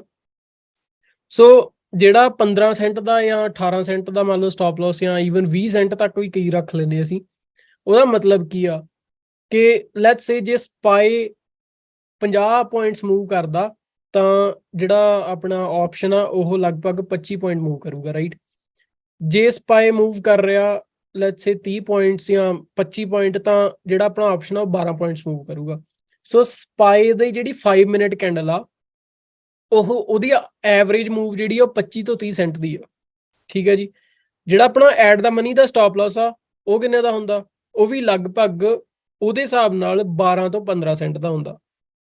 ਸੋ ਗੱਲ ਕਿੱਥੇ ਆਉਂਦੀ ਹੈ ਕਿ ਜਿੰਨੀ ਕੋ 5 ਮਿੰਟ ਕੈਂਡਲ ਦੀ ਰੇਂਜ ਆ ਉਹਦੇ ਹਿਸਾਬ ਨਾਲ ਹੀ ਆਪਾਂ ਸਟਾਪ ਲਾਸ ਰੱਖਿਆ ਹੁੰਦਾ ਤੇ ਉਹਦੇ ਹਿਸਾਬ ਨਾਲ ਹੀ ਆਪਸ਼ਨਸ ਦਾ ਸਟਾਪ ਲਾਸ ਬਣਦਾ। ਤਾਂ ਹੀ ਮੈਂ ਕਹਿੰਦਾ ਐਟ ਦਾ ਮਨੀ ਟ੍ਰੇਡ ਕਰਨੇ ਸਭ ਤੋਂ ਈਜ਼ੀ ਆ, ਕਿਉਂਕਿ ਉਹਨਾਂ ਦਾ ਡੈਲਟਾ ਹੁੰਦਾ 0.5 ਤੇ 0.5 ਡੈਲਟਾ ਜਿਹੜਾ ਉਹ ਉਦਾਂ ਹੀ ਮੂਵ ਕਰਦਾ ਜਿੱਦਾਂ ਸਪਾਈ ਦਾ ਜਿਹੜਾ ਚਾਰਟ ਆ ਉਹ ਮੂਵ ਕਰਦਾ। ਸੋ ਉਹਦੇ ਵਿੱਚ ਕੁਝ ਨਹੀਂ ਕਰਨਾ, ਲੈਵਲ ਐਂਟਰੀ ਆ ਪਤਾ ਆ। ਹਾਂ, ਇੱਕ ਚੀਜ਼ ਮੈਂ ਤੁਹਾਨੂੰ ਇਹਦੇ 'ਚ ਇੱਕ ਹੋਰ ਐਡ ਕਰਦਾ, ਕਦੇ ਵੀ ਵੱਡੀ ਰੈੱਡ ਕੈਂਡਲ ਤੇ ਐਟ ਦਾ ਮਨੀ 0 DT ਸਪਾਈ ਪੁੱਟਸ ਨਾ ਬਾਏ ਕਰੋ। ਕਦੇ ਵੀ ਵੱਡੀ ਗ੍ਰੀਨ ਕੈਂਡਲ ਤੇ ਐਟ ਦਾ ਮਨੀ 0 DT ਕਾਲਸ ਨਾ ਬਾਏ ਕਰੋ। ਮਤਲਬ ਕੀ ਆ, ਆਹ ਵੱਡੀ ਗ੍ਰੀਨ ਕੈਂਡਲ ਬਣ ਗਈ, ਤੁਸੀਂ ਇੱਥੇ ਕਾਲਸ ਬਾਏ ਕਰ ਲਈਆਂ, ਥੱਲੇ ਜਦੋਂ ਤੱਕ ਜੇ ਇਨ ਕੇਸ ਉਹਦੇ ਟਰੇਸ ਹੋ ਗਈ ਕੈਂਡਲ, ਤੁਹਾਡਾ ਸਟਾਪ ਲਾਸ ਹਿੱਟ ਕਰਕੇ ਉਹਨੇ ਫਿਰ ਉੱਪਰ ਚੱਲ ਜਾਣਾ। ਜੇ ਰੈੱਡ ਕੈਂਡਲ ਆ ਗਈ, ਮੰਨ ਲਓ ਵੱਡੀ ਰੈੱਡ ਕੈਂਡਲ ਆਈ ਆ, ਤੁਸੀਂ ਇੱਥੇ ਐਂਟਰ ਕਰਕੇ ਪੁੱਟਸ ਲਈ ਕਿ ਥੱਲੇ ਜਾਊਗਾ, ਉਹਨੇ ਰਿਟਰੇਸ ਕਰਕੇ ਫਿਰ ਉੱਪਰ ਆ ਜਾਣਾ ਤੇ ਅਲਟੀਮੇਟਲੀ ਫਿਰ ਹਿੱਟ ਕਰ ਦੇਣਾ। ਸੋ ਜਦੋਂ ਵੀ at the money 0 DT options trade ਕਰ ਰਹੇ ਹੋ, ਮੇਕ ਸ਼ੋਰ ਕਦੇ ਵੀ ਵੱਡੀ ਕੈਂਡਲ ਜਿਹੜੀ ਤੁਹਾਡੀ ਫੇਵਰ ਚ ਆਈ ਆ ਉਹਦੇ ਚ ਨਹੀਂ ਐਂਟਰ ਕਰਨਾ। ਹਮੇਸ਼ਾ ਜਾਂ ਤਾਂ ਉਹ ਛੋਟੀ ਕੈਂਡਲ ਹੋਵੇ ਜਾਂ ਫਿਰ ਉਹ ਕਾਈਂਡ ਆਫ ਲਾ ਲਓ, ਤੁਹਾਨੂੰ ਲੱਗ ਰਿਹਾ ਮੰਨ ਲਓ ਆਹ ਲੈਵਲ ਆ ਥੱਲੇ ਕੋਈ ਲੈਵਲ ਆ, ਉਹ ਰੈੱਡ ਕੈਂਡਲ ਬੜੀ ਤਗੜੀ ਥੱਲੇ ਨੂੰ ਆਈ ਆ, ਉਹਦੇ ਵਿੱਚ ਕਾਲ ਦਾ ਐਂਟਰ ਕਰੋਗੇ ਨਾ, ਐਟਲੀਸਟ ਤੁਹਾਨੂੰ 1:1 ਦੇ ਜੂਗੀ। ਪਰ ਮੰਨ ਲਓ ਆਹ ਲੈਵਲ ਆ, ਤੁਸੀਂ ਸਮਝਿਆ ਕਿ ਲੈਵਲ ਬ੍ਰੇਕ ਹੋ ਰਿਹਾ, 5 ਮਿੰਟ ਦੀ ਵੱਡੀ ਕੈਂਡਲ ਆਈ ਹੈ, ਮੈਂ ਛੇਤੀ ਦੀ ਪੁੱਟਸ ਲੈ ਲਾਂ, ਉਹ ਰਿਟਰੇਸ ਹੋ ਕੇ ਫਿਰ ਵਾਪਸ ਚੱਲ ਜਾਣੀ ਐ, ਤੁਹਾਨੂੰ ਆਊਟ ਕਰਕੇ ਚਾਹੇ ਤੁਹਾਡੀ ਫੇਵਰ 'ਚ ਚੱਲ ਜੇ। ਪਰ ਗੱਲ ਪਤਾ ਕੀ ਹੈ, ਜੇ ਮੰਨ ਲਓ ਰੈੱਡ ਕੈਂਡਲ ਆਈ ਆ, ਰੈੱਡ ਕੈਂਡਲ ਦੇ ਵਿੱਚ ਤੁਸੀਂ ਕਾਲਸ ਐਂਟਰ ਕਰ ਗਏ ਨਾ, ਉਹ ਜਦੋਂ ਵਾਪਸ ਰਿਟਰੇਸ ਹੋਣੀ ਆ, ਮੰਨ ਲਓ ਤੁਹਾਨੂੰ 1:1 ਦੇਗੀ, 1:1 ਤੇ ਜਾ ਕੇ ਤੁਸੀਂ ਸਟਾਪ ਲਾਸ ਐਂਟਰੀ ਤੇ ਮੂਵ ਕਰਤਾ, ਵਾਪਸ ਉਹ ਆ ਕੇ ਹਿੱਟ ਕਰ ਗਈ, ਐਟਲੀਸਟ ਤੁਹਾਡਾ ਲਾਸ ਤਾਂ ਨਹੀਂ ਹੋਇਆ, ਤੁਹਾਨੂੰ ਬ੍ਰੇਕ ਈਵਨ ਤੇ ਬਾਹਰ ਕਰ ਜੂਗੀ ਪਰ ਲਾਸ ਨਹੀਂ ਦਊਗੀ, ਰਾਈਟ। ਸੋ ਇਹ ਚੀਜ਼ਾਂ ਦਾ ਧਿਆਨ ਰੱਖੋ ਜਦੋਂ ਸਟਾਪ ਲਾਸ ਲਾਉਣਾ ਹੈ, ਜਾਂ ਮੰਨ ਲਓ ਜਿਹੜੀ ਵੀ side at the money 0 DT trade ਕਰਨਾ। ਇਹ ਦੋ ਕੁ ਟ੍ਰਿਕ ਨੇ ਜਿਹੜੇ ਕਾਈਂਡ ਆਫ ਮੈਂ ਵੇਖਿਆ ਕਿ ਲੈਵਲ ਤੋਂ ਮਾਰਕੀਟ ਜਿਹੜਾ ਟੈਂਪਰੇਰੀ ਬਾਉਂਸ ਦਿੰਦੀ ਹੈ, ਤੇ ਟੈਂਪਰੇਰੀ ਬਾਉਂਸ ਦੇ ਵਿੱਚ ਜਿਹੜਾ ਐਟ ਦਾ ਮਨੀ ਆਪਸ਼ਨ ਆ ਉਹ ਘੱਟ ਤੋਂ ਘੱਟ ਤੁਹਾਨੂੰ 20-25 ਸੈਂਟ ਦੀ ਮੂਵ ਦੇ ਜਾਂਦਾ, ਯਾਨੀ ਕਿ ਘੱਟ ਤੋਂ ਘੱਟ 1:1 ਦੀ ਰੇਸ਼ੋ ਦੇ ਜਾਂਦਾ। ਜਦੋਂ 1:1 ਦੀ ਰੇਸ਼ੋ ਦੇ ਗਿਆ, ਜੇ ਤਾਂ ਉੱਥੋਂ ਬਾਉਂਸ ਕਰ ਗਈ ਉੱਪਰ ਨੂੰ ਮਾਰਕੀਟ ਸਹੀ ਆ, ਨਹੀਂ ਤਾਂ ਸਟਾਪ ਲਾਸ ਐਂਟਰੀ ਤੇ ਲਾ ਕੇ ਉਹਨੂੰ ਕਲੋਜ਼ ਕਰ ਦਿਓ। ਸਿੰਪਲ। ਓਕੇ, ਦੋ ਕੁਐਸਚਨ ਲਿਖਿਆ ਭਾਜੀ। ਇੱਕ ਚੀਜ਼ ਮੈਂ ਹੋਰ ਪੁੱਛਣੀ ਸੀਗੀ, ਮੈਂ ਹੁਣੇ ਲਾਈਕ ਬਿਗਨਰ ਹੀ ਆ, ਜ਼ਿਆਦਾ ਟ੍ਰੇਡ ਨਹੀਂ ਕਰਦਾ, ਤਾਂ ਜਿੱਦਾਂ ਅਸੀਂ ਕੋਈ ਵੀ ਕਾਲ ਜਾਂ ਪੁੱਟ ਆਪਸ਼ਨ ਲਈ ਤਾਂ ਉਸ ਤੋਂ ਪਹਿਲੇ ਅਸੀਂ ਇੱਕ ਟ੍ਰੈਂਡ ਆਇਡੈਂਟੀਫਾਈ ਕਰਦੇ ਹਾਂ ਕਿ ਬਈ ਉਹ ਅਸੀਂ ਕਿਸ ਬੇਸ ਤੇ ਕਰੀਏ। ਆਈ ਨੋ ਅਸੀਂ 100% ਰਾਈਟ ਤਾਂ ਹੋ ਨਹੀਂ ਸਕਦੇ ਕਿ ਅਸੀਂ ਆਇਡੈਂਟੀਫਾਈ ਗ੍ਰੀਨ ਕੀਤਾ ਤੇ ਆਬਵੀਅਸ ਹੈ ਕਿ ਉਹ ਅਪ ਹੀ ਜਾਏਗੀ ਮਾਰਕੀਟ, ਬਟ ਫਿਰ ਵੀ ਕੁਝ ਏਦਾਂ ਦੇ ਪੁਆਇੰਟਸ ਹੁੰਦੇ ਹੈਗੇ ਜਿਹੜੇ ਅਸੀਂ ਦਿਮਾਗ 'ਚ ਰੱਖਦੇ ਹਾਂ। ਹਾਂ ਵੀਰੇ, ਬਿਲਕੁਲ। ਉਹਦੇ ਵਿੱਚ ਮੈਂ ਤੁਹਾਨੂੰ ਦੱਸਦਾ, ਉਹਦੇ ਵਿੱਚ 2-3 ਤਰੀਕੇ ਹੁੰਦੇ। ਪਹਿਲੀ ਗੱਲ ਤਾਂ ਇਹ ਕਿ ਜੇ ਤੁਸੀਂ ਆਪਸ਼ਨ ਦੇ ਵਿੱਚ ਟ੍ਰੈਂਡ ਟ੍ਰੇਡ ਕਰਨਾ ਤਾਂ ਅਵੋਇਡ ਕਰੋ ਸੇਮ ਡੇ ਐਕਸਪਾਇਰੀ। ਠੀਕ ਹੈ ਜੀ। ਫਿਰ ਟਰਾਈ ਕਰੋ ਘੱਟ ਤੋਂ ਘੱਟ ਅਗਲੇ ਦਿਨ ਜਾਂ ਉਸ ਤੋਂ ਅਗਲੇ ਦਿਨ ਦੀ ਐਕਸਪਾਇਰੀ ਲੈਣ ਦਾ। ਉਹਦਾ ਰੀਜ਼ਨ ਕੀ ਆ? ਉਹਦਾ ਰੀਜ਼ਨ ਇਹ ਆ ਕਿ ਜਦੋਂ ਤੁਸੀਂ ਟ੍ਰੈਂਡ 'ਚ ਟ੍ਰੇਡ ਕਰਦੇ ਆ, you expect the trend to move, ਕਿ ਉਹ ਵਾਲਾ ਜਿਹੜਾ ਟ੍ਰੈਂਡ ਤੁਸੀਂ ਐਕਸਪੈਕਟ ਕੀਤਾ ਉਹ ਤੁਸੀਂ ਇਹ ਨਹੀਂ ਚਾਹੁੰਦੇ ਵੀ 1 ਕੈਂਡਲ ਦਵੇ ਜਾਂ 2 ਕੈਂਡਲ ਦਵੇ, ਫਿਰ ਤੁਸੀਂ ਚਾਹੁੰਦੇ ਹੋ ਘੱਟ ਤੋਂ ਘੱਟ 2 ਘੰਟੇ ਰਨ ਕਰੇ। ਠੀਕ ਹੈ ਜੀ। ਸੋ ਉਹਦੇ ਵਿੱਚ ਤੁਸੀਂ ਕੀ ਕਰਨਾ, ਸਿੰਪਲ 2-3 ਚੀਜ਼ਾਂ ਫੋਲੋ ਅਪ ਕਰਨੀਆਂ। ਜੇ ਤਾਂ ਸ਼ੁਰੂ 'ਚ ਤੁਹਾਨੂੰ ਲੱਗ ਰਿਹਾ ਵੀ ਅੱਧੇ ਘੰਟੇ ਦਾ ਟ੍ਰੈਂਡ ਬਣ ਰਿਹਾ ਆ, ਤਾਂ ਡੈਫੀਨੇਟਲੀ 5 ਮਿੰਟ ਦੀ ਕੈਂਡਲਸ ਯੂਜ਼ ਕਰਕੇ ਤਾਂ ਅੱਧੇ ਘੰਟੇ ਦਾ ਟ੍ਰੈਂਡ ਲਾਈਨ ਉੱਥੇ ਕਰ ਲਓ। ਜੇ ਤੁਹਾਨੂੰ ਲੱਗਦਾ ਵੀ ਯਾਰ ਆਹ ਲੈਵਲ ਆ, ਇਹਦੇ ਤੋਂ ਮਾਰਕੀਟ ਰਿਵਰਸਲ ਲੈ ਗਈ ਆ, ਜਿੱਦਾਂ ਐਕਚੁਅਲੀ ਕੱਲ ਵੀ ਹੋਇਆ ਸੀਗਾ। ਕੱਲ ਜੇ ਤੁਸੀਂ ਦੇਖੋ ਮਾਰਨਿੰਗ ਰਿਵਰਸਲ ਆਇਆ ਥੱਲੇ ਨੂੰ, ਠੀਕ ਹੈ ਜੀ, ਉਸ ਤੋਂ ਬਾਅਦ ਸਾਰਾ ਦਿਨ ਮਾਰਕੀਟ ਜਿਹੜੀ ਉਹ ਥੱਲੇ ਨੂੰ ਹੀ ਰਹੀ ਆ। ਸੋ ਉਹਦੇ ਵਿੱਚ ਜਦੋਂ ਤੁਹਾਨੂੰ ਲੱਗ ਰਿਹਾ ਕਿ ਇੱਕ ਵਾਰੀ ਮਾਰਨਿੰਗ ਰਿਵਰਸਲ ਆ ਗਿਆ, ਮਤਲਬ ਉੱਪਰੋਂ ਮਾਰਕੀਟ ਰਿਜੈਕਟ ਹੋ ਕੇ ਥੱਲੇ ਆ ਗਈ ਆ, ਤਾਂ ਸਿੰਪਲ ਇਹ ਆ ਵੱਡੇ ਟਾਈਮ ਫਰੇਮ ਤੇ 15 ਮਿੰਟ ਦੇ ਉੱਪਰ ਅਗਲੇ ਦਿਨ ਦੀ ਐਕਸਪਾਇਰੀਆਂ ਲੈ ਲਓ ਰਾਦਰ ਦੈਨ ਸੇਮ ਡੇ ਦੀ, ਕਿਉਂਕਿ ਸੇਮ ਡੇ ਦੀ 15 ਜਿੰਨਾ ਛੋਟਾ ਟਾਈਮ ਫਰੇਮ ਯੂਜ਼ ਕਰੋਗੇ, 5 ਮਿੰਟ ਯੂਜ਼ ਕਰੋਗੇ ਤਾਂ ਅੱਜ ਦੀ ਐਕਸਪਾਇਰੀ, ਕੱਲ ਦੀ ਪਰਸੋਂ ਦੀ ਐਕਸਪਾਇਰੀ ਲੈਣੀ ਆ 15 ਮਿੰਟ ਦਾ ਯੂਜ਼ ਕਰ ਲਓ। ਜੇ ਹਫਤੇ ਦੀ ਐਕਸਪਾਇਰੀ ਲੈਣੀ ਆ ਤਾਂ 30 ਮਿੰਟ ਦਾ ਟਾਈਮ ਫਰੇਮ ਯੂਜ਼ ਕਰ ਲਓ।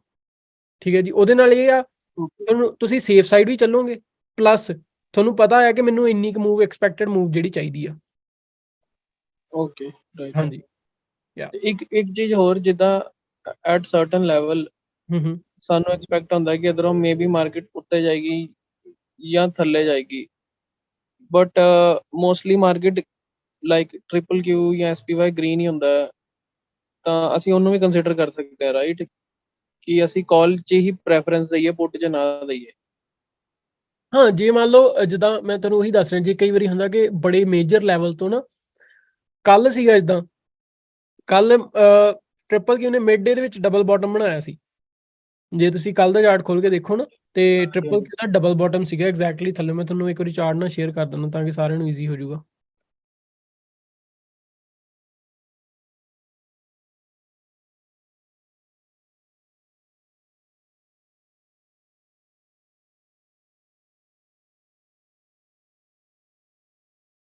ਆਹ ਦੇਖੋ, ਸੋ ਡਬਲ ਬਾਟਮ ਕਿੱਥੋਂ ਬਣਿਆ? ਪਿਛਲੇ ਦਿਨ ਦੀ ਇੱਕ ਸਪੋਰਟ ਸੀਗੀ, ਰਾਈਟ, ਆਹ ਵਾਲੀ। ਹੁਣ ਜਦੋਂ ਪਹਿਲੀ ਵਾਰੀ ਟੈਸਟ ਕਰ ਰਿਹਾ ਮੈਂ, ਆਹ ਵਾਲੇ ਪੁਆਇੰਟ ਤੇ ਵੀ ਮੈਨੂੰ ਲੱਗਦਾ ਐਂਟਰ ਕਰ ਸਕਦਾ ਸੀਗਾ ਕਿ, ਐਂਡ ਅਸੀਂ ਆਹ ਗੱਲ ਕਰੀ ਵੀ ਸੀਗੀ ਕਿ ਟ੍ਰਿਪਲ ਕਿਊ ਜਿਹੜਾ ਉਹ ਕੱਲ ਦੇ ਲੋਸ ਤੇ ਇੱਥੋਂ ਸਪੋਰਟ ਲੈ ਸਕਦਾ। ਹੁਣ ਜਿਹੜੀ ਆ ਵੱਡੀ ਰੈੱਡ ਕੈਂਡਲ ਆਈ ਆ, ਹੁਣ ਮੈਂ ਆਹੀ ਚੀਜ਼ ਤੁਹਾਨੂੰ ਪ੍ਰੈਕਟੀਕਲੀ ਜਿਹੜੀ ਦੱਸਦਾ, ਜਿਹੜੀ ਮੈਂ ਤੁਹਾਨੂੰ ਸਮਝਾ ਰਿਹਾ ਸੀਗਾ, ਸੌਰੀ, ਜਿਹੜੀ ਆ ਰੈੱਡ ਕੈਂਡਲ ਆਈ ਆ ਆਹ ਵਾਲੀ 5 ਮਿੰਟ ਦਾ ਫਰੇਮ ਆ। ਹੁਣ ਜਿਹੜੀ ਆਹ ਵਾਲੀ ਰੈੱਡ ਕੈਂਡਲ ਆਈ ਹੈ, ਇੱਥੇ ਬੜਿਆਂ ਨੇ ਸੋਚਿਆ ਹੋਊਗਾ ਕਿ ਮਾਰਕੀਟ ਇੱਥੋਂ ਡਰਾਸਟਿਕਲੀ ਡ੍ਰੌਪ ਕਰ ਗਈ, ਪਰ ਮੈਂ ਇੱਥੇ ਕਾਲਸ ਬਾਏ ਕਰ ਸਕਦਾ ਸੀ। ਉਦੋਂ ਨੂੰ ਆਈ ਥਿੰਕ ਅਸੀਂ ਡੇ ਵੀ ਕਲੋਜ਼ ਕਰਤਾ ਸੀ, ਪਰ ਜੇ ਇੱਥੇ ਮੈਂ ਕਰਦਾ ਤਾਂ ਮੈਂ ਪ੍ਰੋਬੇਬਲੀ ਇੱਥੇ ਕਾਲਸ ਬਾਏ ਕਰਦਾ। ਕਾਲਸ ਕਿਉਂ ਬਾਏ ਕਰਨੀਆਂ ਸੀ, ਉਹਦਾ ਰੀਜ਼ਨ ਕੀ ਸੀਗਾ? ਬਿਕੋਜ਼ ਡੈਫੀਨੇਟਲੀ ਪੁਰਾਣੀ ਜਿਹੜੀ ਇੱਕ ਮੂਵ ਆ ਉਹ ਮੈਨੂੰ ਕੈਚ ਹੋ ਸਕਦੀ ਸੀ। ਐਂਡ ਦੇਖੋ ਉਸ ਤੋਂ ਬਾਅਦ ਮਾਰਕੀਟ ਉੱਪਰ ਗਈ ਆ। ਆਹ ਵਾਲੇ ਪੁਆਇੰਟ ਦੇ ਵਿੱਚ ਤੁਹਾਨੂੰ ਘੱਟੋ ਘੱਟ ਵੀ ਇਹਨੇ 70 ਤੋਂ 80% ਮੂਵ ਦੇ ਜਾਣੀ ਸੀਗੀ ਐਟ ਦਾ ਮਨੀ ਕਾਲ ਨੇ ਸੇਮ ਡੇ ਐਕਸਪਾਇਰੀ ਤੇ। ਉਸ ਤੋਂ ਬਾਅਦ ਉੱਪਰ ਟੱਚ ਕਰਕੇ ਆਈ ਆ, ਅਗੇਨ ਥੱਲੇ ਆ ਗਈ, ਫਿਰ ਤੀਜੀ ਵਾਰੀ ਫਿਰ ਉੱਥੋਂ ਕਰਕੇ, ਪਰ ਤੀਜੀ ਵਾਰੀ ਜਿਹੜੀ ਆ ਸਪੋਰਟ, ਆ ਦੂਜੀ ਵਾਰੀ ਸਪੋਰਟ ਲਈ ਹੈ ਪਰ ਤੀਜੀ ਵਾਰੀ ਨਹੀਂ ਸਪੋਰਟ ਲਈ। ਤੀਜੀ ਵਾਰੀ ਫਿਰ ਉਹ ਵੀਕ ਹੋ ਗਈ ਐਂਡ ਅਲਟੀਮੇਟਲੀ ਉੱਥੇ ਕਲੋਜ਼ ਹੋ ਗਈ।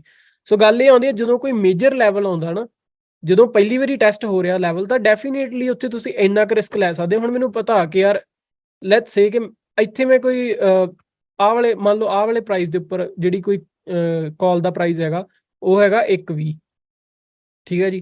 ਥੋੜਾ ਜਿਹਾ ਥੱਲੇ ਆਇਆ, ਇੱਕ ਮਿੰਟ,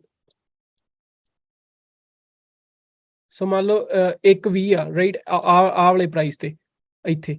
ਸੋ ਜਦੋਂ ਥੋੜਾ ਜਿਹਾ ਥੱਲੇ ਆਇਆ, ਤੁਹਾਨੂੰ ਪਤਾ ਵੀ ਲਿਮਿਟ ਆਰਡਰ ਲਾ ਦਿਓ 1.15 ਦਾ, ਵੀ ਥੋੜਾ ਜਿਹਾ ਮੈਨੂੰ ਬੈਟਰ ਪ੍ਰਾਈਸ ਮਿਲ ਜੇ। 1.15 ਦਾ ਤੁਹਾਡਾ ਫਿਲ ਹੋ ਗਿਆ। ਸਟਾਪ ਲਾਸ ਜੇ ਤੁਸੀਂ ਇੱਕ ਤੇ ਵੀ ਰੱਖਦੇ ਆ, ਯਾਨੀ ਕਿ ਇਹਦੇ ਹਿਸਾਬ ਨਾਲ ਇਹਦੇ ਲੋਸ ਤੇ ਇੱਥੇ ਕ ਬਣਨਾ ਤੁਹਾਡਾ ਸਟਾਪ ਲਾਸ, ਯਾਨੀ ਕਿ ਜੇ ਇਹ ਲੈਵਲ ਬ੍ਰੇਕ ਹੋ ਜਾਂਦਾ, ਜਾਂ ਫਿਰ ਵਧੀਆ ਤਰੀਕਾ ਜਿੱਦਾਂ ਅਸੀਂ ਕਰਦੇ ਹਾਂ 1.15 ਤੇ ਪਹਿਲਾ ਫਿਲ, ਦੂਜਾ ਫਿਲ ਕਰ ਲਿਆ 1 ਤੇ।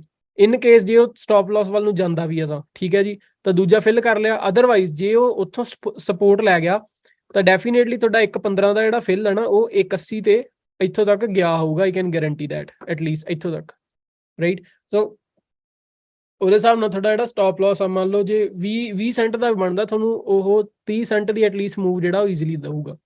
ਸੋ ਇਹ ਚੀਜ਼ ਹੁੰਦੀ ਆ ਕਿ ਜਦੋਂ ਸਪਾਈ ਟ੍ਰਿਪਲ ਕਿਊ ਦੇ ਵਿੱਚ ਤੁਸੀਂ ਟ੍ਰੇਡ ਕਰਨਾ, ਮੇਕ ਸ਼ੋਰ ਕਿ ਲੈਵਲ ਦੇ ਉੱਪਰ ਟ੍ਰੇਡ ਜ਼ਰੂਰ ਕਰੋ। ਤੇ ਲੈਵਲ ਜਿਹੜਾ ਆ ਉਹ ਚਾਹੇ ਅਗੇਂਸਟ ਦਾ ਟ੍ਰੈਂਡ ਵੀ ਆ, ਉਹ ਤੁਹਾਨੂੰ ਜੰਪ ਜਿਹੜਾ ਇੱਕ ਵਾਰੀ ਟੈਂਪਰੇਰੀ ਜੰਪ ਦੇ ਕੇ ਜਾਂਦਾ ਹੀ ਜਾਂਦਾ। ਬਹੁਤ ਰੇਅਰ ਚਾਂਸ ਹੋਊਗਾ ਕਿ ਜਿੱਦਾਂ ਮੰਨ ਲਓ ਟ੍ਰਿਪਲ ਕਿਊ ਆਹ ਉੱਪਰੋਂ ਗਿਰਿਆ ਆ, ਜੇ ਤੁਸੀਂ ਦੇਖੋ ਵੀਵੈਪ ਤੋਂ ਰਿਜੈਕਟ ਹੋ ਕੇ, ਸੌਰੀ ਵੀਵੈਪ ਨਹੀਂ, ਇੱਥੋਂ ਪੁੱਲ ਬੈਕ ਜਿਹੜਾ ਲੈ ਕੇ ਗਿਰਿਆ ਜਦੋਂ ਆਹ ਲੈਵਲ ਤੋਂ ਬਾਉਂਸ ਕਰਨ ਤੋਂ ਪਹਿਲਾਂ। ਸੋ ਆਹ ਵਾਲਾ ਜਿਹੜਾ ਲੈਵਲ ਬਾਉਂਸ ਕਰਨ ਤੋਂ ਪਹਿਲਾਂ ਇੱਕ ਵਾਰੀ ਜਦੋਂ ਇੱਥੋਂ ਗਿਰਿਆ ਆ, ਰਾਈਟ, ਬਹੁਤ ਘੱਟ ਚਾਂਸ ਆ ਕਿ ਅਗਲੀ ਵੀ ਇੱਥੋਂ ਰੈੱਡ ਕੈਂਡਲ ਬਣਦੀ ਤੁਹਾਡਾ ਸਟਾਪ ਲਾਸ ਹਿੱਟ ਕਰ ਜੂ। ਇਹ ਹੁੰਦਾ ਮੇਬੀ ਮਹੀਨੇ 'ਚ ਜਾਂ 3 ਜਾਂ 4 ਦਿਨ ਐਸੇ ਹੋਣਗੇ ਕਿ ਜਿਹਦੇ ਵਿੱਚ ਟ੍ਰੈਂਡ ਰਹਿੰਦਾ ਐਂਡ 5-7 ਇਕੱਠੀਆਂ ਰੈੱਡ ਕੈਂਡਲਸ ਆਉਂਦੀਆਂ। ਬਹੁਤ ਰੇਅਰ ਹੁੰਦਾ ਇਦਾਂ, ਪਰ ਯੂਜੂਅਲੀ ਇੱਕ ਟੈਂਪਰੇਰੀ, ਕਿਉਂਕਿ ਇੱਥੇ ਆਰਡਰ ਲੱਗੇ ਹੋ, ਇੱਥੇ ਇਕੱਲੇ ਆ ਤੁਸੀਂ ਨਹੀਂ ਆਰਡਰ ਲਾਏ, ਇੱਥੇ ਬਹੁਤ ਲੋਕਾਂ ਨੇ ਆਰਡਰ ਲਾਏ ਹੁੰਦੇ। ਜੋ ਮਾਰਕੀਟ ਓਪਨ ਹੁੰਦੀ ਆ, ਲੋਕ ਹਾਈ ਤੇ ਲੋਸ ਤੇ ਉਦੋਂ ਹੀ ਆਰਡਰ ਲਾ ਦਿੰਦੇ ਆ। ਸੋ ਦਿਸ ਇਜ਼ ਦਾ ਥਿੰਗ, ਆਪਾਂ ਉਹਨੂੰ ਆਰਡਰਸ ਦਾ ਜਿਹੜਾ ਫਲੋ ਆ ਯੂਜ਼ ਕਰਨਾ ਹੈ। ਓਕੇ ਓਕੇ ਭਾਜੀ, ਥੈਂਕ ਯੂ। ਹਾਂਜੀ, ਓਕੇ, ਇੱਕ ਦੋ ਹੋਰ ਕੁਐਸਚਨ ਸੀਗੇ। ਲੈਵਲ ਲਈ ਪ੍ਰੀ ਮਾਰਕੀਟ ਡਾਟਾ ਦੇਖਣਾ ਪੈਂਦਾ। ਲੈਵਲ ਲਈ ਵੀਰੇ ਜਾਂ ਪ੍ਰੀ ਮਾਰਕੀਟ ਦੇ ਹਾਈ ਲੋਸ ਦੇਖ ਲਓ, ਬਾਕੀ ਇਹ ਦੇਖ ਲਓ ਜੇ ਕੋਈ ਅਰਨਿੰਗਸ ਆਈਆਂ ਜਾਂ ਕੁਛ ਵੀ ਆ, ਤੇ ਬਾਕੀ ਤਾਂ ਲੋਡ ਹੈ ਨਹੀਂ। ਅਗਲਾ ਕੁਐਸਚਨ ਹੈਗਾ, great session, thank you so much, thank you ਜੀ, ਥੈਂਕ ਯੂ। ਭਾਜੀ ਜੇ ਆਪਸ਼ਨ 'ਚ ਆਪਾਂ ਸਟਾਪ ਲਾਸ ਜੇ ਆਪਾਂ ਡਿਸਾਈਡ ਕੀਤਾ ਵੀ ਪ੍ਰੀਵੀਅਸ ਕੈਂਡਲ ਦੇ ਲੋਜ਼ ਜਾਂ ਹਾਈਜ਼ ਤੇ ਹੋਊਗਾ, ਇੱਕ ਕੈਂਡਲ ਦੀ ਵਿਕ ਉਹ ਲਾਈਨ ਟੱਚ ਕਰ ਰਹੀ, ਹਜੇ ਕੈਂਡਲ ਕਲੋਜ਼ ਨਹੀਂ ਹੋਇਆ, ਆਪਾਂ ਉਹਨੂੰ ਸਟਾਪ ਲਾਸ ਹਿੱਟ ਮੰਨ ਸਕਦੇ ਹਾਂ। ਹਾਂ, ਜਿਹੜਾ ਆਪਸ਼ਨ ਦਾ ਸਟਾਪ ਲਾਸ ਆ ਇਹ ਲਗਭਗ ਹਾਰਡ ਹੀ ਲਾ ਕੇ ਚੱਲਿਆ ਕਰੋ, ਕਿਉਂਕਿ ਜੇ ਤੁਸੀਂ ਹਾਰਡ ਨਹੀਂ ਲਾਉਂਦੇ ਸਟਿਲ ਜਿੰਨਾ ਤੁਸੀਂ ਮੰਨਿਆ ਹੁੰਦਾ ਇਹ ਦੂਰ ਜਾ ਕੇ ਟ੍ਰਿਗਰ ਹੁੰਦਾ। ਸੋ ਡੈਫੀਨਿਟਲੀ ਜਦੋਂ ਉੱਥੇ ਉਸ ਲੈਵਲ ਤੇ ਪਹੁੰਚ ਗਿਆ ਯੂ ਸ਼ੁਡ ਬੀ ਆਊਟ। ਬੜੀ ਵਾਰੀ ਐ ਹੋਊਗਾ ਤੁਹਾਡਾ ਸਟਾਪ ਲਾਸ ਹਿੱਟ ਕਰਕੇ ਵਾਪਸ ਤੁਹਾਡੀ ਫੇਵਰ 'ਚ ਚੱਲ ਜੂਗਾ, ਬਟ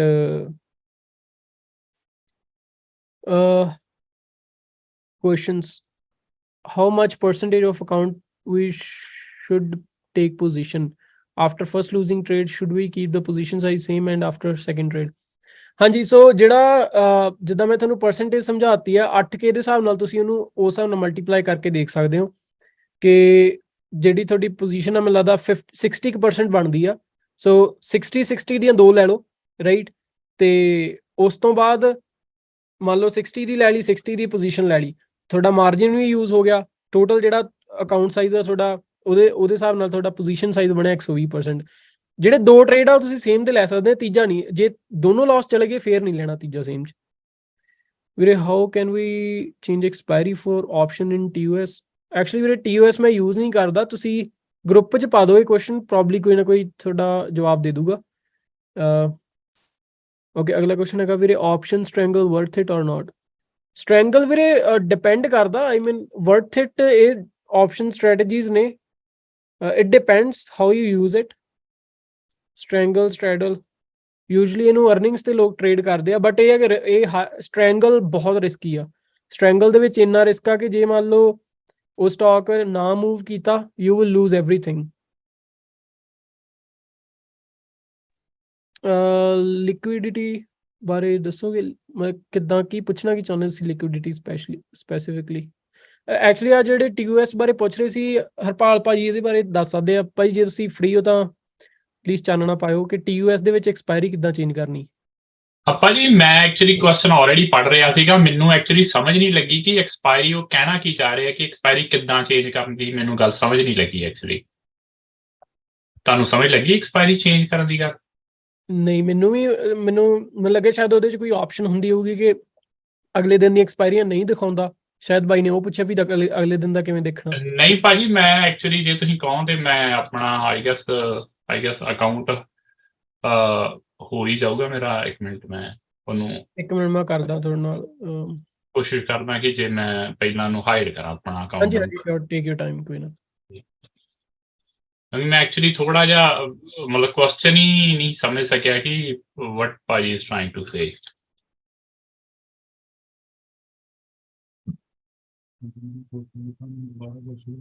ਜਿਨ੍ਹਾਂ ਕੁਐਸਚਨ ਕੀਤਾ ਉਹ ਦੁਬਾਰਾ ਇੱਕ ਵਾਰੀ ਆਪਾਂ ਉਹਨਾਂ ਨੂੰ ਪੁੱਛ ਸਕਦੇ ਹਾਂ ਕਿ ਐਕਚੁਅਲੀ। ਹਾਂਜੀ ਹਾਂਜੀ, ਆਈ ਥਿੰਕ ਵਰਿੰਦਰ ਭਾਈ ਸੀ, ਇੱਕ ਮਿੰਟ ਦੇਖਦਾ।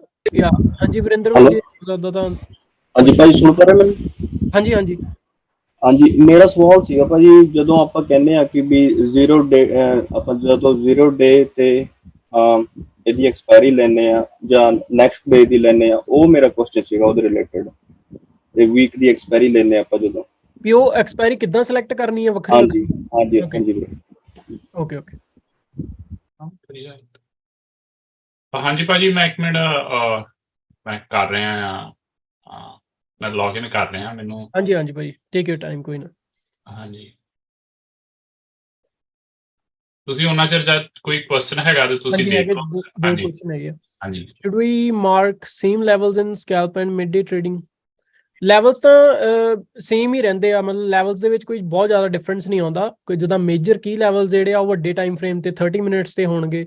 ਬਾਕੀ ਇੰਟਰਾਡੇ ਜਦੋਂ ਮਾਰਕੀਟ ਚੱਲ ਰਹੀ ਆ ਉਦੋਂ ਕਈ ਲੈਵਲ ਬਣਾਉਂਦੀ ਆ, ਹਨਾ। ਸੋ ਲੈਵਲਸ ਆਲਮੋਸਟ ਵੱਡੇ ਟਾਈਮ ਫਰੇਮ ਤੇ ਸਿਮਿਲਰ ਰਹਿੰਦੇ ਆ, ਛੋਟੇ ਟਾਈਮ ਫਰੇਮ ਤੇ ਚੇਂਜ ਹੁੰਦੇ ਰਹਿੰਦੇ ਆ, ਤੁਹਾਨੂੰ ਨਾਲ ਦੀ ਨਾਲ ਮਾਰਕ ਕਰਨੇ ਪੈਂਦੇ ਆ। ਬਾਕੀ previous day high, low, close, open. What is more conservative approach, same day expiry or next day? Definitely ਵੀਰੇ ਉਹਦੇ ਵਿੱਚ ਨੈਕਸਟ ਡੇ ਥੋੜਾ ਜਿਹਾ ਜ਼ਿਆਦਾ ਸੇਫ ਸਾਈਡ ਹੋ ਜਾਂਦਾ, but it's like high risk high reward, low risk low reward, so it's up to you ਕਿ ਜੇ ਤੁਸੀਂ ਕਈ ਵਾਰ ਤੁਸੀਂ ਦੇਖਿਆ ਸੀ ਅਗਲੇ ਦਿਨ ਦੀ ਐਕਸਪਾਇਰੀ ਤਾਂ ਹੀ ਲੈਂਦੇ ਆ ਵੀ ਥੋੜਾ ਜ਼ਿਆਦਾ ਸੇਫ ਅਪਰੋਚ ਆ। Hey bro, I'm beginner. I want to ask what all things you keep in mind or check before entering any stock trade. I mean things like trend, support, resistance, pre-market, what else? And what things you keep at priority that if it doesn't favor I'm not entering? Mainly ਜਿਹੜੀ mostly ਤਾਂ ਤੁਸੀਂ mention ਕਰ ਹੀ ਦਿੱਤੀਆਂ, support, resistance, pre market highs, pre market low, ਪਿਛਲੇ ਦਿਨ ਦਾ high, ਪਿਛਲੇ ਦਿਨ ਦਾ ਕਲੋਜ਼, ਪਿਛਲੇ ਦਿਨ ਦਾ ਓਪਨ, ਉਸ ਤੋਂ ਬਾਅਦ ਕੋਈ news, right, then overall market ਦਾ ਟ੍ਰੈਂਡ, ਜਿੱਦਾਂ ਹੁਣ ਜੇ ਅਸੀਂ ਉਦੋਂ ਟ੍ਰੇਡ ਕੀਤਾ ਸੀ, it was all about earnings ਨੂੰ ਅਸੀਂ ਟ੍ਰੇਡ ਕਰਿਆ, ਗੈਪ ਅਪ ਓਪਨ ਹੋਇਆ, ਗੈਪ ਅਪ ਤੇ ਬਾਅਦ ਪ੍ਰੀ ਮਾਰਕੀਟ ਬ੍ਰੇਕ ਹਾਈ ਕੀਤੇ, ਉਸ ਤੋਂ ਬਾਅਦ ਮਾਰਕੀਟ ਚਾਹੇ ਸਾਰਾ ਦਿਨ ਡਾਊਨ ਟ੍ਰੈਂਡ ਤੇ ਰਹੀ, ਜੇ ਪੂਰਾ ਦਿਨ ਹੋਲਡ ਕੀਤਾ। ਸੋ ਇਟਸ ਆਲ ਅਬਾਊਟ ਕਿ ਇੱਕ ਪਰਟੀਕੂਲਰ ਸਟਰੈਂਥ ਜਿਹੜੀ ਆ ਉਹ ਯੂਜ਼ ਕਰਨੀ। ਭਾਜੀ ਮੇਰਾ ਆਈਬੀ ਕੇਅਰ ਤੇ this account is for paper trading show ਹੋ ਰਿਹਾ, ਚੇਂਜ ਕਿੱਦਾਂ ਹੋਊਗਾ? ਉੱਥੇ ਜਦੋਂ ਤੁਸੀਂ ਆਈਬੀ ਕੇਅਰ ਤੇ ਲੌਗਇਨ ਕਰਦੇ ਆ ਤਾਂ ਉਹ ਤਾਂ ਸਿੱਧਾ ਤੁਹਾਡਾ ਲੌਗਇਨ ਯੂਜ਼ਰ ਨੇਮ, ਕਿਉਂਕਿ ਜਿਹੜਾ ਆਈ ਡੋਨਟ ਨੋ, ਮੈਂ ਕਦੇ ਆਈਬੀ ਕੇਅਰ ਦਾ ਦੇਖਿਆ ਨਹੀਂ ਹੈਗਾ ਪੇਪਰ ਅਕਾਊਂਟ, ਪਰ ਜਦੋਂ ਤੁਸੀਂ ਆਈਬੀ ਕੇਅਰ ਲੌਗਇਨ ਕਰਦੇ ਆ ਤਾਂ ਉੱਥੇ 2 ਆਪਸ਼ਨ ਆਉਂਦੇ ਆ, ਮੈਨੂੰ ਇੰਨਾ ਪਤਾ। TWS ਜੇ ਜਿਹੜਾ ਨਾ ਟ੍ਰੇਡਿੰਗ ਵਰਕ ਸਟੇਸ਼ਨ ਆ, ਇੱਕ ਹੁੰਦਾ ਲਾਈਵ ਅਕਾਊਂਟ, ਇੱਕ ਹੁੰਦਾ paper account. So live account ਤੇ ਜੇ ਸਿਲੈਕਟ ਕਰਕੇ ਨਾਰਮਲ ਲੌਗਇਨ ਕਰੋ ਤਾਂ ਸਿੱਧਾ ਆ ਜਾਊਗਾ ਤੁਹਾਡਾ ਲਾਈਵ ਅਕਾਊਂਟ। ਵੀਰੇ ਮੇਰਾ ਇੱਕ ਕੁਐਸਚਨ ਸੀਗਾ। ਹਾਂਜੀ ਵੀਰੇ ਜਿੱਦਾਂ ਆਪਾਂ ਪੋਜੀਸ਼ਨਿੰਗ ਦੀ ਗੱਲ ਕਰ ਰਹੇ ਸੀਗੇ, ਤੇ ਸਟਾਕ ਦਾ ਪ੍ਰਾਈਸ ਵੀ ਮੈਟਰ ਕਰਦਾ? ਜਿੱਦਾਂ NVIDIA ਹੈ ਉਹ 400 ਦਾ ਹੈ ਤੇ ਕੋਇਨ 100 ਦਾ ਹੈ, ਤੇ ਉਹ ਅਮਾਊਂਟ ਜਿੱਦਾਂ ਉਹ 'ਚ ਵੀ ਆਪਾਂ ਜਿੱਦਾਂ 5000 ਦੀ ਪਰ ਟ੍ਰੇਡ ਲੈਣੀ ਹੈ ਤੇ ਅਮਾਊਂਟ ਸੇਮ ਹੀ ਰੱਖਣੀ ਹੈ ਦੋਨਾਂ 'ਚ? ਜੇ ਤੁਹਾਨੂੰ ਲੱਗਦਾ ਵੀ ਜੇ ਲੈਟਸ ਸੇ ਜਦੋਂ ਤੁਹਾਨੂੰ ਕੋਇਨ ਦਾ ਗੇਨ ਆਪਾਂ ਸਟਾਪ ਲਾਸ ਥੋੜਾ ਦੂਰ ਰੱਖ ਲੈਂਦੇ ਹਾਂ, ਹਨਾ 1% ਦਾ ਰੱਖਦੇ ਹਾਂ, ਜੇ ਤੁਹਾਨੂੰ ਲੱਗਦਾ ਫਿਰ ਥੋੜੀ ਜੀ ਮੰਨ ਲਓ 'ਚ 5 ਦੀ ਬਜਾਏ 3.5 ਜਾਂ 4 ਦੀ ਕਰ ਲਓ, ਜ਼ਿਆਦਾ ਵੋਲੇਟਾਈਲ ਸਟਾਕ ਸੇ ਘੱਟ ਕਰ ਸਕਦੇ ਹੋ ਪੋਜੀਸ਼ਨ। ਹਾਂਜੀ ਭਾਈ ਨੇ ਆ ਸ਼ੇਅਰ ਕੀਤਾ। ਭਾਜੀ ਹੋ ਰਿਹਾ ਮੇਰਾ ਹਾਂਜੀ ਸ਼ੇਅਰ? ਹੋ ਰਿਹਾ ਭਾਜੀ ਸੌਰੀ, ਮੈਂ ਐਕਚੁਅਲੀ ਮੇਰਾ ਇਹ ਪਰਫੈਕਟ ਲੇਆਊਟ ਨਹੀਂ ਆ, ਬਿਕਾਜ਼ ਮੈਂ ਸਾਰਿਆਂ ਨੂੰ ਦੱਸਣਾ ਕਰਦਾ ਕਿ ਨਵਾਂ ਸਿਸਟਮ ਲੈ ਕੇ ਆਇਆ, ਤੇ ਉਹਦੇ 'ਚ ਮੈਂ ਤੁਹਾਡੇ ਸਾਹਮਣੇ ਪਹਿਲੀ ਵਾਰੀ ਲੌਗਇਨ ਕੀਤਾ ਆ। ਇਹ ਮੇਰਾ ਆਪਣਾ ਹੀ ਅਕਾਊਂਟ ਆ, ਬਟ ਮੈਂ ਥੋੜਾ ਮੇਰਾ ਇਹਦੇ ਨਾਲੋਂ ਜਿਹੜਾ ਲੇਆਊਟ ਉਹ ਡਿਫਰੈਂਟ ਆ। ਮੈਨੂੰ ਆਈ ਮੀਨ ਅਜੇ ਵੀ ਵੀਰੇ ਦਾ ਪੂਰਾ ਗੱਲ ਸਮਝ ਨਹੀਂ ਲੱਗੀ, ਬਿਕਾਜ਼ ਜੇ ਤੁਸੀਂ ਮੋਨੀਟਰ ਦੇ ਵਿੱਚ ਜਾ ਕੇ ਇੱਥੇ ਟ੍ਰੇਡ ਆਪਸ਼ਨ ਤੇ ਜਾਓਗੇ ਤੇ ਇੱਥੇ ਕੋਈ ਵੀ ਲਾਈਕ ਜਿਵੇਂ SPX ਸਰਚ ਕਰਨਾ ਹੈ ਮੈਂ, ਹਾਂਜੀ SPX ਦੀਆਂ ਸਾਰੀਆਂ ਆ ਜਾਣਗੀਆਂ, ਠੀਕ ਹੈ। SPY ਸਰਚ ਕਰਨਾ ਹੈ, let me show you, SPY ਆ ਜਾਊਗਾ। ਐਂਡ ਜਿਹੜੀ ਵੀ ਆਪਾਂ ਐਕਸਪਾਇਰਿੰਗ ਕਰਨੀ, ਮੰਨ ਲਓ ਵੀਰ ਜੀ ਕਹਿੰਦੇ ਆ ਕਿ ਮੰਡੇ ਆ ਜਾਂ ਆਪਾਂ 443 ਦੀ ਆਪਾਂ ਕਾਲ ਬਾਏ ਕਰਨੀ ਆ, ਸੋ ਪ੍ਰੀਟੀ ਮਚ ਮੈਂ ਰਾਈਟ ਕਲਿੱਕ ਕਰੂੰਗਾ ਐਂਡ ਦੈਟਸ ਇਟ। ਇੱਕ ਹੋਰ and we can just buy from there. ਇੱਕ ਹੋਰ ਚੀਜ਼ ਮੈਂ ਤੁਹਾਨੂੰ ਦੱਸ ਸਕਦਾ ਆ,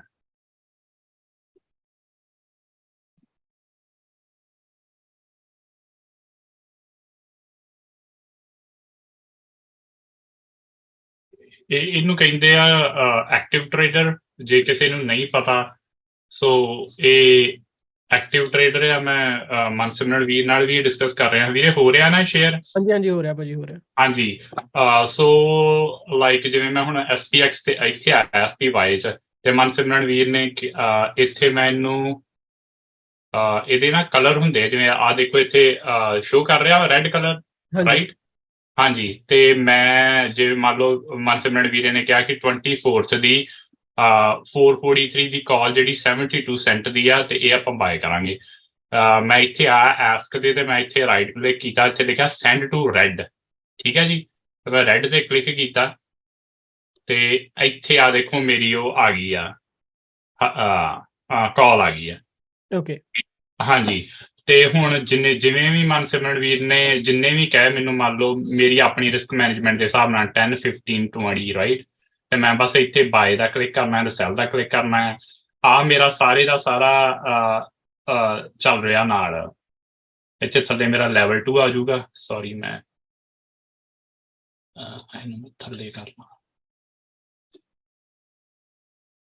ਓਕੇ, ਮੈਂ ਪਹਿਲਾਂ ਵੀ ਤੁਹਾਨੂੰ ਦੱਸਿਆ ਸੀਗਾ ਮੇਰੀ ਨਾ ਐਕਚੁਅਲੀ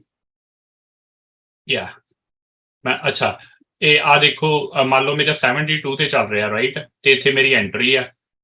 ਇੱਧਰ ਸਾਈਡ ਤੇ ਉੱਥੇ ਆ ਜਾਣਾ, ਲੋਕਾਂ ਦੇ ਬਾਏ ਸੈਲ ਆ ਜਾਣੇ ਆ, ਤੁਰੇ ਆਉਣੇ ਆ। ਇੱਥੇ ਮੰਨ ਲਓ ਮੈਂ ਮੰਨ ਲਓ 20 ਬਾਏ ਕੀਤੇ ਆ ਰਾਈਟ, ਤੇ ਮਨਸਿਮਰਨ ਵੀਰ ਨੇ ਕਿਹਾ ਕਿ ਇਹ ਤੁਸੀਂ ਨਾ 103 ਤੇ 102 ਤੇ ਆਪਣੇ ਪਾਰਸ਼ਲ ਲੈ ਰਹੇ ਨੇ। ਜੇ ਮੈਂ ਬਾਏ ਕੀਤਾ ਦਿੱਤਾ ਕਿ ਮੈਂ ਕਲਿੱਕ ਕਰ ਦੇਣਾ, ਇੱਥੇ ਸੈਲ ਦਾ ਆਰਡਰ ਲੱਗ ਜਾਊਗਾ। ਜੇ ਥੱਲੇ ਮੈਂ ਸਟਾਪ ਲਾਸ ਲਾਉਣਾ, it is just a 1 click away thing.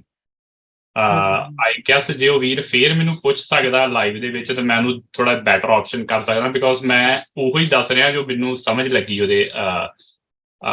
Basically ਉਹਨਾਂ ਨੇ ਇਹ ਕਿਹਾ ਕਿ ਆਪਸ਼ਨ ਚੇਨ ਦੇ ਵਿੱਚ ਅਗਲੇ ਦਿਨ ਦੀ ਐਕਸਪਾਇਰੀ ਕਿੱਦਾਂ ਸਿਲੈਕਟ ਕਰਨੀ ਆ। ਸੋ ਇੱਕ ਵਾਰੀ ਆਪਸ਼ਨ ਚੇਨ ਖੋਲ ਕੇ ਉਹ ਦੱਸ ਦਿਓ ਉਹਨਾਂ ਨੂੰ ਵੀ ਅਗਲੇ ਦਿਨ ਦੀ। ਹਾਂਜੀ ਐਕਸਪਾਇਰੀ ਹਾਂਜੀ ਆ ਦੇਖੋ ਵੀਰੇ ਆਪਾਂ ਦੋ ਆਉਟਲੀਆਂ ਟੈਬਾਂ ਆ ਮੋਨੀਟਰ ਟ੍ਰੇਡ ਐਨਾਲਾਈਜ਼ ਤੇ ਟ੍ਰੇਡ ਤੇ ਗਏ ਟ੍ਰੇਡ ਤੇ ਜਾ ਕੇ ਤੁਸੀਂ SPY ਕਲਿੱਕ ਕਰੋ ਠੀਕ ਹੈ ਜੀ SPY ਕਲਿੱਕ ਕੀਤਾ ਸਾਰੀਆਂ ਆਪਣੀਆਂ ਚੇਨਾਂ ਆ ਗਈਆਂ ਰਾਈਟ ਤੇ ਆ ਦੇਖੋ ਆ 24th 25th whichever you want to select ਤੁਸੀਂ ਇੱਥੋਂ ਵੀ ਸਿੱਧਾ ਵੀ ਟ੍ਰੇਡ ਕਰ ਸਕਦੇ ਹੋ ਠੀਕ ਹੈ ਜੀ ਜਦੋਂ ਸਿੱਧਾ ਟ੍ਰੇਡ ਕਰੋਗੇ ਤੁਹਾਡੇ ਸਾਰੀਆਂ ਓਪਨ ਪੋਜੀਸ਼ਨਾਂ ਇੱਥੇ ਆ ਜਾਣਗੀਆਂ ਮੇਰੀ ਇੱਕ ਪੋਜੀਸ਼ਨ ਓਪਨ ਹੈ SPX ਦੀ ਬਟ ਚਲੋ ਜਸਟ ਇਗਨੋਰ ਦੈਟ ਸੋ ਇੱਥੇ ਸਾਰੀਆਂ ਪੋਜੀਸ਼ਨਾਂ ਤੁਹਾਡੀਆਂ ਆ ਜਾਣਗੀਆਂ ਇਸ ਜਗ੍ਹਾ ਤੇ ਸੋ ਸੌਰੀ ਪੋਜੀਸ਼ਨਾਂ ਕਹਿੰਦੇ ਆ ਤੁਹਾਡੀਆਂ ਐਕਸਪਾਇਰੀਆਂ ਆ ਜਾਣਗੀਆਂ whichever expiry you want to select you can go ahead and select it ਮੈਂ ਤੁਹਾਨੂੰ ਇਹ ਵੀ ਦੱਸ ਦਿੱਤਾ ਆ ਕਿ ਇਹਨੂੰ ਐਕਟਿਵ ਟ੍ਰੇਡਰ 'ਚ ਕਿੱਦਾਂ ਟ੍ਰਾਂਸਫਰ ਕਰਨਾ ਐਕਟਿਵ ਟ੍ਰੇਡਰ 'ਚ ਇਹ ਆਪਸ਼ਨ ਹੁੰਦੀ ਆ ਕਿ ਤੁਸੀਂ ਆਪਣੀ ਸਕਰੀਨ ਦੇ ਹਿਸਾਬ ਦੇ ਨਾਲ ਜਿੰਨੇ ਮਰਜ਼ੀ ਐਕਟਿਵ ਟ੍ਰੇਡਰ ਖੋਲੋ ਲਾਈਕ ਯੂਜ਼ਲੀ ਮੈਂ ਮਤਲਬ ਕੋਸ਼ਿਸ਼ ਕਰਦਾ ਮੇਰੇ 2 ਐਕਟਿਵ ਟ੍ਰੇਡਰ ਖੁੱਲੇ ਹੋਣ ਜਾਂ ਇਸ ਵੇਲੇ 4 ਆਪਸ਼ਨ ਆ ਗਈਆਂ ਸੋ ਜਿੰਨੇ ਵੀ ਐਕਟਿਵ ਟ੍ਰੇਡਰ ਖੋਲਣੇ ਆ ਤੁਸੀਂ ਉਨੇ ਹੀ ਐਕਟਿਵ ਟ੍ਰੇਡਰ ਖੋਲ ਸਕਦੇ ਹੋ ਮੇਰੇ ਯੂਜ਼ਲੀ ਮੇਰੀ ਸੈਟਅਪ ਦੇ ਵਿੱਚ 2 ਐਕਟਿਵ ਟ੍ਰੇਡਰ ਹੁੰਦੇ ਆ ਲਾਈਕ ਜਿਵੇਂ ਹੁਣ ਇੱਥੇ ਇੱਕ ਤੇ ਰੈੱਡ ਤੇ ਆ ਤੇ ਮੈਂ ਦੂਸਰੇ ਤੇ ਕਲਿੱਕ ਕਰ ਦੂੰਗਾ ਯੈਲੋ ਤੇ ਰਾਈਟ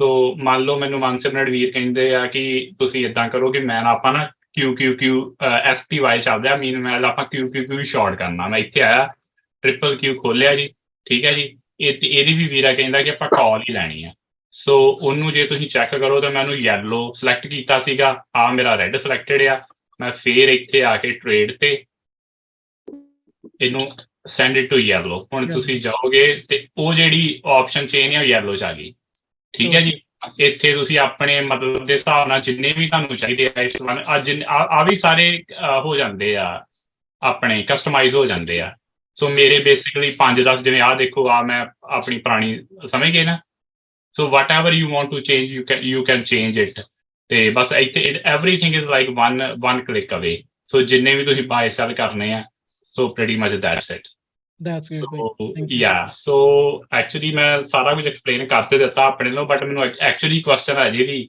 ਸਮਝ ਨਹੀਂ ਲੱਗਾ ਬਟ ਇਹੀ ਸੀਗਾ ਭਾਜੀ ਇਹੀ ਸੀਗਾ ਮੇਨਲੀ ਨਹੀਂ ਭਾਜੀ ਇਹੀ ਕੁਐਸਚਨ ਸੀਗਾ ਹੋ ਗਿਆ ਕਲੀਅਰ ਹਾਂਜੀ ਓਕੇ ਕੋਸ਼ਿਸ਼ ਇਹੀ ਕਰਿਓ ਵੀਰੇ ਕਿ ਜਿਹੜੀਆਂ ਤੁਸੀਂ ਆਪਸ਼ਨਾਂ ਕਰਦੇ ਹੋ ਉਹ ਐਕਟਿਵ ਟ੍ਰੇਡਰ 'ਚ ਹੀ ਕਰਿਓ ਜਿਵੇਂ ਮੈਂ ਤੁਹਾਨੂੰ ਦੱਸਿਆ ਤੁਸੀਂ ਸਿੱਧਾ ਇੱਥੇ ਕਲਿੱਕ ਕਰੋਗੇ ਨਾ ਦੇਖੋ ਸਿੱਧਾ ਇੱਥੇ ਕਲਿੱਕ ਕਰੋਗੇ ਤੇ ਆ ਦੇਖੋ ਇੱਥੇ ਵੀ ਆ ਗਈ ਆ ਥੱਲੇ ਰਾਈਟ ਇੱਕ ਆਇਆ ਬਾਈ ਡਿਫਾਲਟ ਤੁਸੀਂ ਇੱਥੋਂ ਚੇਂਜ ਵੀ ਕਰ ਸਕਦੇ ਹੋ 5 10 15 ਇਹ ਵੀ ਸੈਟਿੰਗਸ 'ਚ ਜਾ ਕੇ ਇਹਦੀ ਵੀ ਕੁਆਂਟੀਟੀ ਚੇਂਜ ਹੋ ਜਾਂਦੀ ਆ ਬਾਈ ਡਿਫਾਲਟ ਬਟ ਮੈਂ ਤੁਹਾਨੂੰ ਅਜੇ ਵੀ ਇਹ ਰਿਕਮੈਂਡ ਕਰੂੰਗਾ it took me a while like month to month but ਮੈਂ ਤੁਹਾਨੂੰ ਹਮੇਸ਼ਾ ਇਹੀ ਕਹੂੰਗਾ ਕਿ ਇਹਨੂੰ ਏਦਾਂ ਕਰਕੇ ਇਹਨੂੰ ਐਕਟਿਵ ਟ੍ਰੇਡਰ 'ਚ ਸੈਂਡ ਕਰਕੇ ਜੀ ਠੀਕ ਹੈ ਜੀ ਹਾਂਜੀ ਤੇ ਫੇਰ ਹੀ ਟ੍ਰੇਡ ਕਰਿਓ ਹਾਂਜੀ ਭਾਜੀ ਮੈਂ ਹਲੇ ਮੈਂ ਆਪਸ਼ਨ ਟ੍ਰੇਡ ਨਹੀਂ ਕਰਦਾ ਹਲੇ ਮੈਂ ਸਿੱਖਦਾ ਪਿਆ ਆਪਸ਼ਨ ਨੂੰ ਮੈਂ ਜ਼ਿਆਦਾਤਰ ਸਟਾਕਸ ਹੀ ਟ੍ਰੇਡ ਕਰਦਾ ਹਲੇ ਓਕੇ ਬਟ ਜੇ ਸਟਾਕ ਵੀ ਟ੍ਰੇਡ ਕਰਨੇ ਆ ਨਾ ਮੈਂ ਤੁਹਾਨੂੰ ਐਗਜ਼ਾਮਪਲ ਦੇਣਾ ਹੈ ਭਾਜੀ ਕੋਈ ਓਕੇ ਆਪਾਂ ਲੈਟਸ ਗੋ ਟੂ ਟੈਸਲਾ ਠੀਕ ਹੈ ਜੀ ਹਾਂਜੀ ਟੈਸਲਾ ਆ ਦੇਖੋ ਮੈਂ ਇੱਥੇ ਵੀ ਟੈਸਲਾ ਖੋਲਿਆ ਇੱਥੇ ਵੀ ਟੈਸਲਾ ਖੋਲਿਆ ਇੱਥੇ ਆ ਕੇ ਵੀ ਮੈਂ ਕਲਿੱਕ ਕਰ ਸਕਦਾ ਮੰਨ ਲਓ I guess Tesla the example ਹੁਣ ਵੀਰਾ ਕਹਿੰਦਾ ਕਿ ਆਪਾਂ ਟੈਸਲਾ ਕਰਨਾ ਹੈ ਰਾਈਟ ਇੱਥੇ pretty much everything is one click away ਠੀਕ ਹੈ ਜੀ ਇੱਕ ਹੋਰ ਇੱਥੇ ਇੱਕ ਚੀਜ਼ ਬੜੀ ਵਧੀਆ ਆ ਜਿਹੜੀ ਮੈਨੂੰ ਕੁਝ ਚਿਰ ਬਾਅਦ ਪਤਾ ਲੱਗੀ ਆ ਦੇਖੋ buy ask and tell bid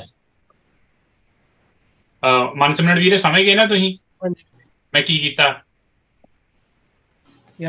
bye the ਐਸਕ means S price ਤੇ ਬਾਏ ਕਰਨਾ ਹੈ ਤੇ ਬਿਡ ਪ੍ਰਾਈਸ ਇਹਦੇ ਨਾਲ ਕਦੀ ਵੀ ਜੇ ਆਪਾਂ 1 ਕਲਿੱਕ ਕਰਨਾ ਆ ਤੇ ਕਦੀ ਵੀ ਤੁਹਾਡਾ ਜਿਹੜੀ ਬਾਏ ਜਾਂ ਸੈਲ ਐਕਸਟੈਂਡਡ ਨਹੀਂ ਹੁੰਦੀ ਬਾਏ ਬੇਸਿਕਲੀ ਫਿਰ ਵੀ ਮੈਂ ਇਹੀ ਕਹਿਣਾ ਜਿਵੇਂ ਆਹ ਦੇਖੋ ਭਾਜੀ ਜਿੱਥੇ ਮੈਂ ਕਲਿੱਕ ਕਰੀ ਜਾ ਰਿਹਾ ਆਈ ਜਾ ਰਿਹਾ ਨਾ ਕਿ ਜੇ ਮੈਂ ਸੈਲ ਕਰਨਾ ਤੇ ਆਪੇ ਆਈ ਜਾ ਰਿਹਾ ਰਾਈਟ ਏਦਾਂ ਹੀ ਜੇ ਮੈਂ ਬਾਏ ਕਰਨਾ ਆ ਤੇ ਕਿਹੜੇ ਪ੍ਰਾਈਸ ਤੇ ਮੈਂ ਬਾਏ ਕਰਨਾ ਜਿੰਨਾ ਪ੍ਰਾਈਸ ਤੁਸੀਂ ਕਹਿਤਾ ਮੈਂ ਬਸ ਉੱਥੇ ਕਲਿੱਕ ਕਰਨਾ ਦੇਖਿਓ ਮੈਂ ਕਲਿੱਕ ਕੀਤਾ ਦੇਖਿਓ ਨਾਲ ਹੀ ਆ ਗਿਆ ਠੀਕ ਆ ਇੱਕ ਹੋਰ ਇੱਥੇ ਆਪਸ਼ਨ ਆ ਇੱਕ ਮਿੰਟ ਕੈਂਸਲ ਦੇਖੋ ਆਟੋ ਸੈਂਡ ਜੇ ਮੈਂ ਆਟੋ ਸੈਂਡ ਔਨ ਕਰ ਦਿੱਤਾ ਇੱਥੇ ਤੇ ਮੈਂ ਬਸ ਕਲਿੱਕ ਹੀ ਕਰਨਾ ਆ ਫਿਰ ਮੈਨੂੰ ਉਹਨੇ ਕਨਫਰਮੇਸ਼ਨ ਵੀ ਨਹੀਂ ਮੰਗਣੀ ਸੋ ਬੇਸਿਕਲੀ ਸ਼ੁਰੂ ਤੇ ਆਈ ਵਿਲ ਸੇ ਕਿ ਤੁਸੀਂ ਕਨਫਰਮੇਸ਼ਨ ਵਾਲਾ ਕਰ ਲਓ but once you get use to of all this ਕਿ ਕਿੱਦਾਂ ਸਿਸਟਮ ਯੂਜ਼ ਕਰਨਾ ਆ ਦੈਨ ਆਈ ਵਿਲ ਸੇ ਕਿ ਆਟੋ ਸੈਂਡ ਵਾਲਾ ਬਟਨ ਨੱਪ ਦਿਓ ਤਾਂ ਕਿ ਤੁਹਾਡੀ ਜਿਹੜੀ ਐਗਜ਼ੀਕਿਊਸ਼ਨ ਹੈ ਕੁਇਕ ਹੋਵੇ। ਮਨਸਿਮਰਨ ਵੀਰੇ ਨੂੰ ਪਤਾ ਹੈ ਸ਼ੁਰੂ ਤੇ ਨਾ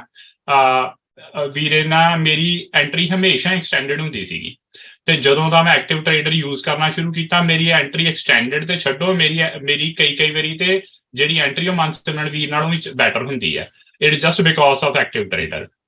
ਐਂਡ ਇੱਕ ਹੋਰ ਬੜੀ ਵਧੀਆ ਚੀਜ਼ ਹੈ, ਜਦੋਂ ਤੁਸੀਂ ਐਕਟਿਵ ਟ੍ਰੇਡਰ ਯੂਜ਼ ਕਰਦੇ ਹੋ ਨਾ ਤੇ ਆ ਦੇਖੋ ਆ ਤੁਹਾਡਾ PNL ਇੱਥੇ ਸ਼ੋ ਕਰੀ ਜਾ ਰਿਹਾ, ਇੱਥੇ ਆ ਰਿਹਾ ਤੁਹਾਡਾ ਐਵਰੇਜ ਕਿੰਨਾ ਪ੍ਰਾਈਸ ਬਾਏ ਕੀਤਾ ਆ, ਕਿੰਨਾ ਓਪਨ ਚੱਲ ਰਿਹਾ ਆ, ਪੂਰਾ ਓਪਨ ਡੇ ਦਾ PNL ਚੱਲ ਰਿਹਾ ਹੈ, ਕਿੰਨੀਆਂ ਪੋਜੀਸ਼ਨਾਂ ਤੁਹਾਡੀਆਂ ਪਹਿਲਾਂ ਲਈਆਂ ਸੀ ਤੇ ਕਿੰਨੀਆਂ ਤੁਸੀਂ ਕਲੋਜ਼ ਕਰ ਦਿੱਤੀਆਂ।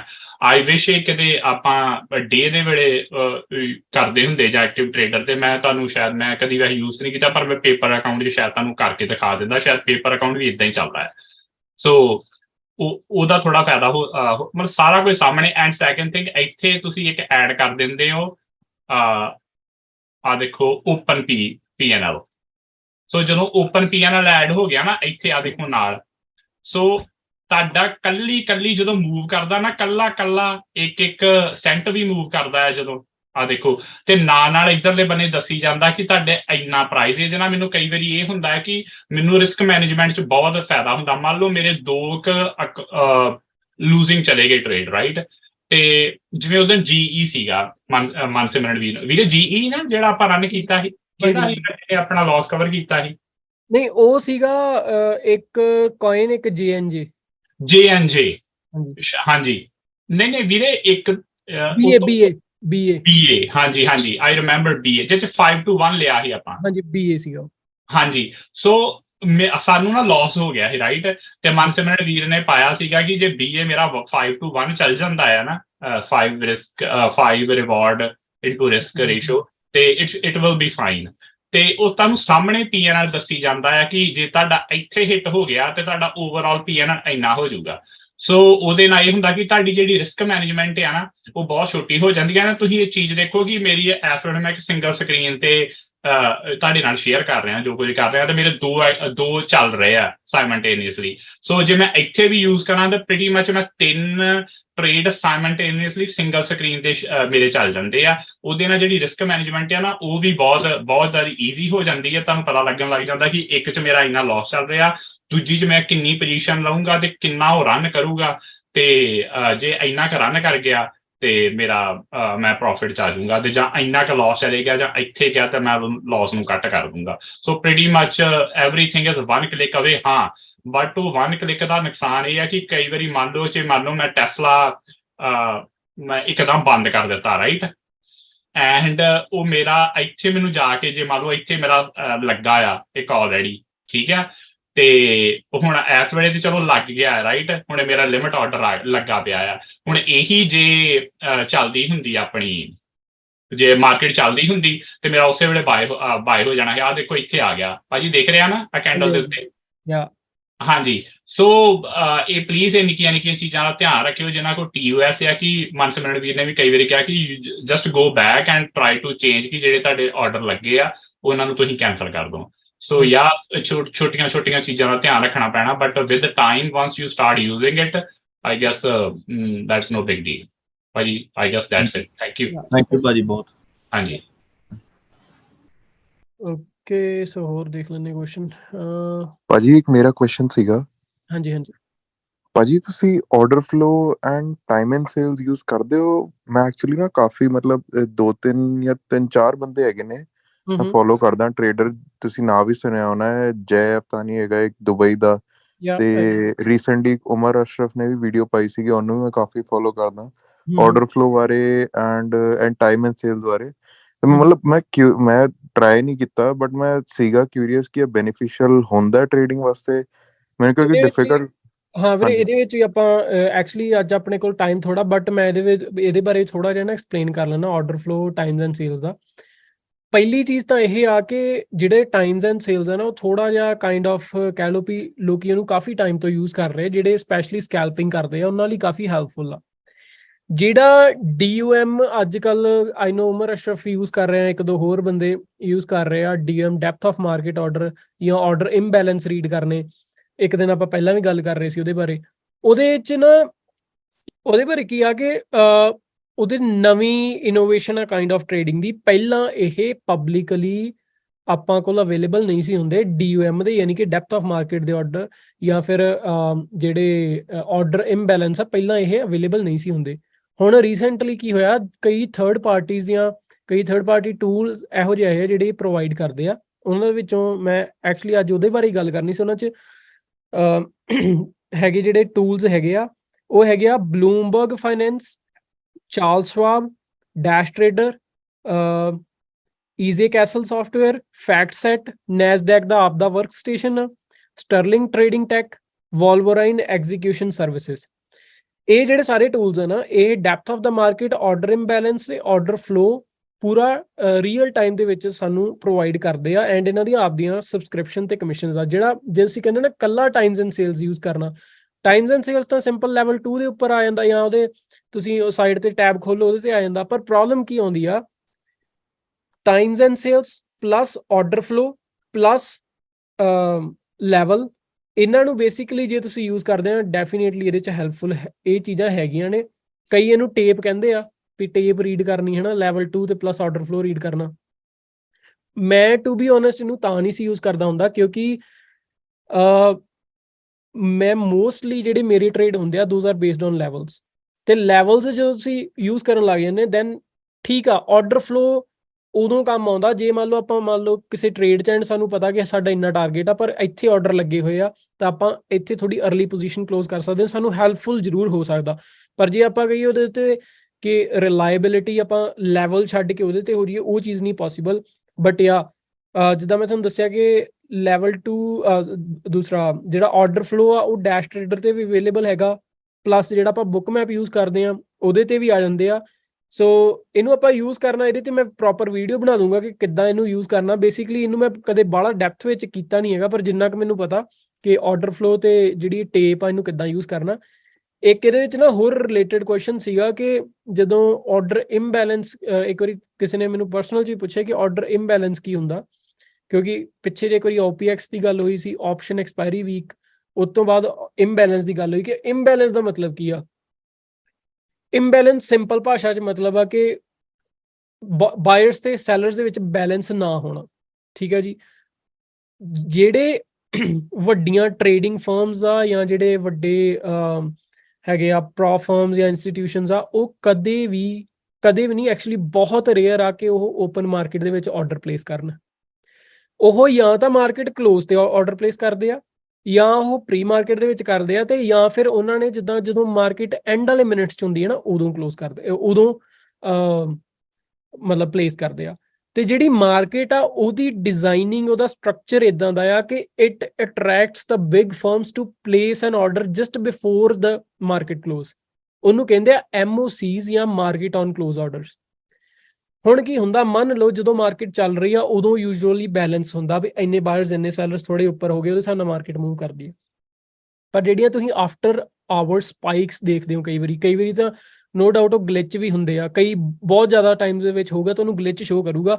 ਉਹ ਸਪਾਈਕ ਇੱਕ ਪਲੇਟਫਾਰਮ ਤੇ ਦੇਖੋਗੇ ਹੋਊਗੀ ਨਹੀਂ, ਟ੍ਰੇਡਿੰਗ ਵਿਊ ਤੇ ਦੇਖੋਗੇ ਹੋਊਗੀ, ਕੁਐਸਟਡ ਤੇ ਦੇਖੋਗੇ ਉਹ ਹੋਊਗੀ ਨਹੀਂ। ਪਰ ਕਈ ਵਾਰੀ ਕੀ ਹੁੰਦਾ, ਬਹੁਤ ਵਾਰੀ ਵੀ ਹੋ ਜਾਂਦਾ ਐਕਚੁਅਲੀ, ਜਦੋਂ ਮਾਰਕੀਟ ਕਲੋਜ਼ ਹੋਣ ਲੱਗਦੀ ਆ, ਜਿਹੜੇ ਇੰਸਟੀਟਿਊਸ਼ਨਸ ਜਾਂ ਫਿਰ ਜਿਹੜੇ ਵੱਡੇ ਹੁੰਦੇ ਆ, ਜਿਹੜਾ ਪ੍ਰੋ ਫਰਮਸ ਆ, ਉਹਨਾਂ ਦਾ ਮੇਨ ਮੋਟਿਵ ਕੀ ਹੁੰਦਾ ਕਿ ਆਪਣਾ ਜਿਹੜਾ ਆਰਡਰ ਆ ਉਹ MOC ਦੇ ਲਾਸਟ ਟ੍ਰੇਡਿੰਗ ਪ੍ਰਾਈਸ ਤੇ ਟ੍ਰਿਗਰ ਹੋਵੇ, ਮਤਲਬ ਉਹਨਾਂ ਨੂੰ ਬੈਸਟ ਪ੍ਰਾਈਸ ਮਿਲੇ। ਡੈਫੀਨੇਟਲੀ ਹਰ ਇੱਕ ਬੰਦਾ ਟ੍ਰੇਡਿੰਗ ਦੇ ਵਿੱਚ, ਸਾਡਾ ਮਕਸਦ ਕੀ ਹੈ ਕਿ ਬੈਸਟ ਪ੍ਰਾਈਸ ਦੇ ਵਿੱਚ ਆਰਡਰ ਐਗਜ਼ੀਕਿਊਸ਼ਨ ਕਰਨੀ। ਠੀਕ ਹੈ ਜੀ।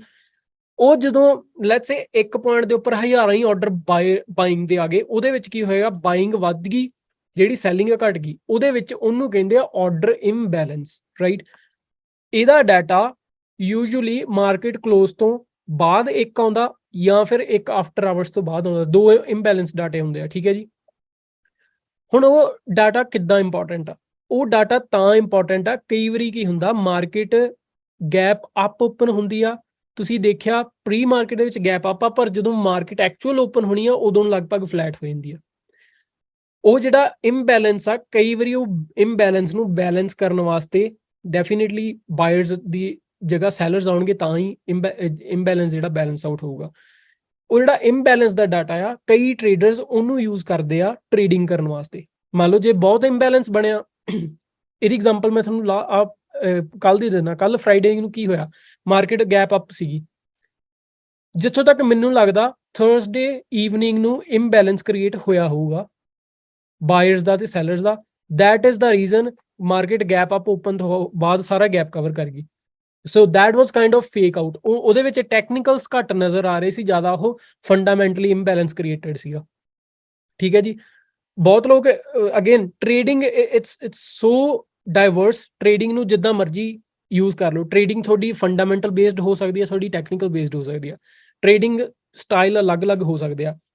ਕਈ ਲੋਕ ਬਹੁਤ ਜ਼ਿਆਦਾ ਇਹਦੇ ਚ ਮੈਂ ਐਡ ਕਰਦਾ ਹਾਂਜੀ। ਥਰਸਡੇ ਸ਼ਾਮ ਨੂੰ 3:53 ਦਾ ਜਿਹੜਾ ਡੇਟਾ ਸੀ ਉਸ ਲਿਖਿਆ ਸੀ market on close imbalance 297 million to buy side.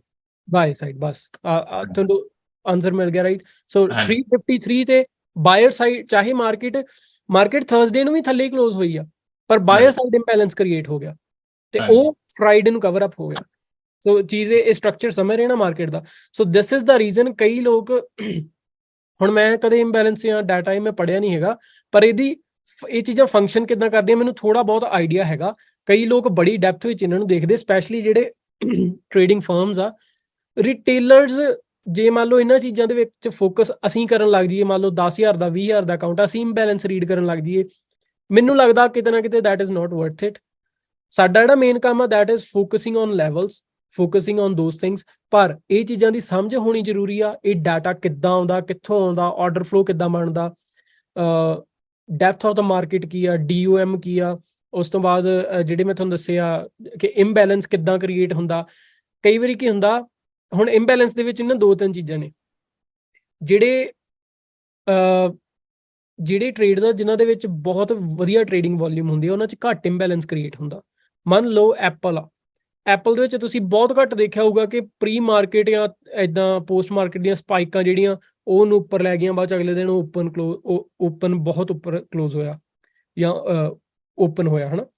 ਪਰ ਕਈ ਸਟਾਕਸ ਜਿਨ੍ਹਾਂ ਦੀ ਟ੍ਰੇਡਿੰਗ ਵੋਲਿਊਮ ਘੱਟ ਆ ਉਹਨਾਂ 'ਚ ਇੰਬੈਲੈਂਸ ਕ੍ਰੀਏਟ ਹੁੰਦਾ। ਐਗਜ਼ਾਮਪਲ ਮੈਂ ਦੇ ਦਿੰਦਾ, LLY ਚੱਕ ਕੇ ਦੇਖ ਲਿਓ ਚਾਰਟ ਉਹਦਾ, ਪਿਛਲੇ 4 ਮਹੀਨਿਆਂ ਦਾ ਤੁਹਾਨੂੰ ਪਤਾ ਲੱਗ ਜੂ। ਸਨੋ ਚੱਕ ਕੇ ਦੇਖ ਲਿਓ ਉਹਦਾ ਚਾਰਟ, ਉਹਦਾ ਤੁਹਾਨੂੰ ਇੰਬੈਲੈਂਸ ਕ੍ਰੀਏਟ ਹੋ ਜਾਊਗਾ। ਫਿਰ ਉਸ ਤੋਂ ਬਾਅਦ ਆਉਂਦੇ ਆ ਜਿਹੜੇ ਹਾਈਲੀ ਰਿਸਕੀ ਤੇ ਹਾਈਲੀ ਇੰਬੈਲੈਂਸਡ ਸਟਾਕ। ਉਹਦੇ ਵਿੱਚ ਐਗਜ਼ਾਮਪਲ ਆਉਂਦੀ ਆ ਅੱਜ ਤੋਂ 2 ਸਾਲ ਪਹਿਲਾਂ ਜੇ ਤੁਸੀਂ ਟ੍ਰੇਡਿੰਗ ਕਰਦੇ ਹੋ ਤੁਹਾਨੂੰ GME ਦਾ ਪਤਾ ਹੋਊਗਾ, AMC ਦਾ ਪਤਾ ਹੋਊਗਾ, GameStop ਤੇ AMC।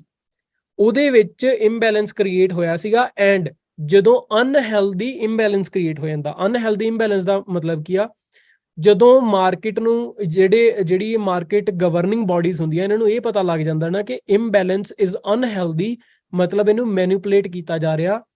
ਮੰਨ ਲਓ ਹਾਈ ਫ੍ਰੀਕੁਐਂਸੀ ਨਾਲ ਬਾਇਰਸ ਐਂਟਰ ਕਰ ਰਹੇ ਆ, ਹਾਈ ਫ੍ਰੀਕੁਐਂਸੀ ਨਾਲ ਸੈਲਰਸ ਐਂਟਰ ਕਰ ਰਹੇ ਆ।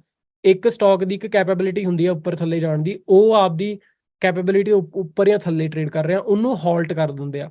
ਤੁਸੀਂ ਦੇਖਿਆ ਹੋਊਗਾ ਬਹੁਤ ਸਟਾਕਸ ਹਾਲਟ ਹੋਏ ਸੀ, GME AMC ਹਾਲਟ ਹੋਇਆ ਸੀ। ਉਦੋਂ ਤਾਂ SPY ਵੀ ਹਾਲਟ ਹੁੰਦਾ ਸੀ ਪੁਰਾਣੇ, ਉਦੋਂ ਕੋਵਿਡ ਟਾਈਮਾਂ 'ਚ।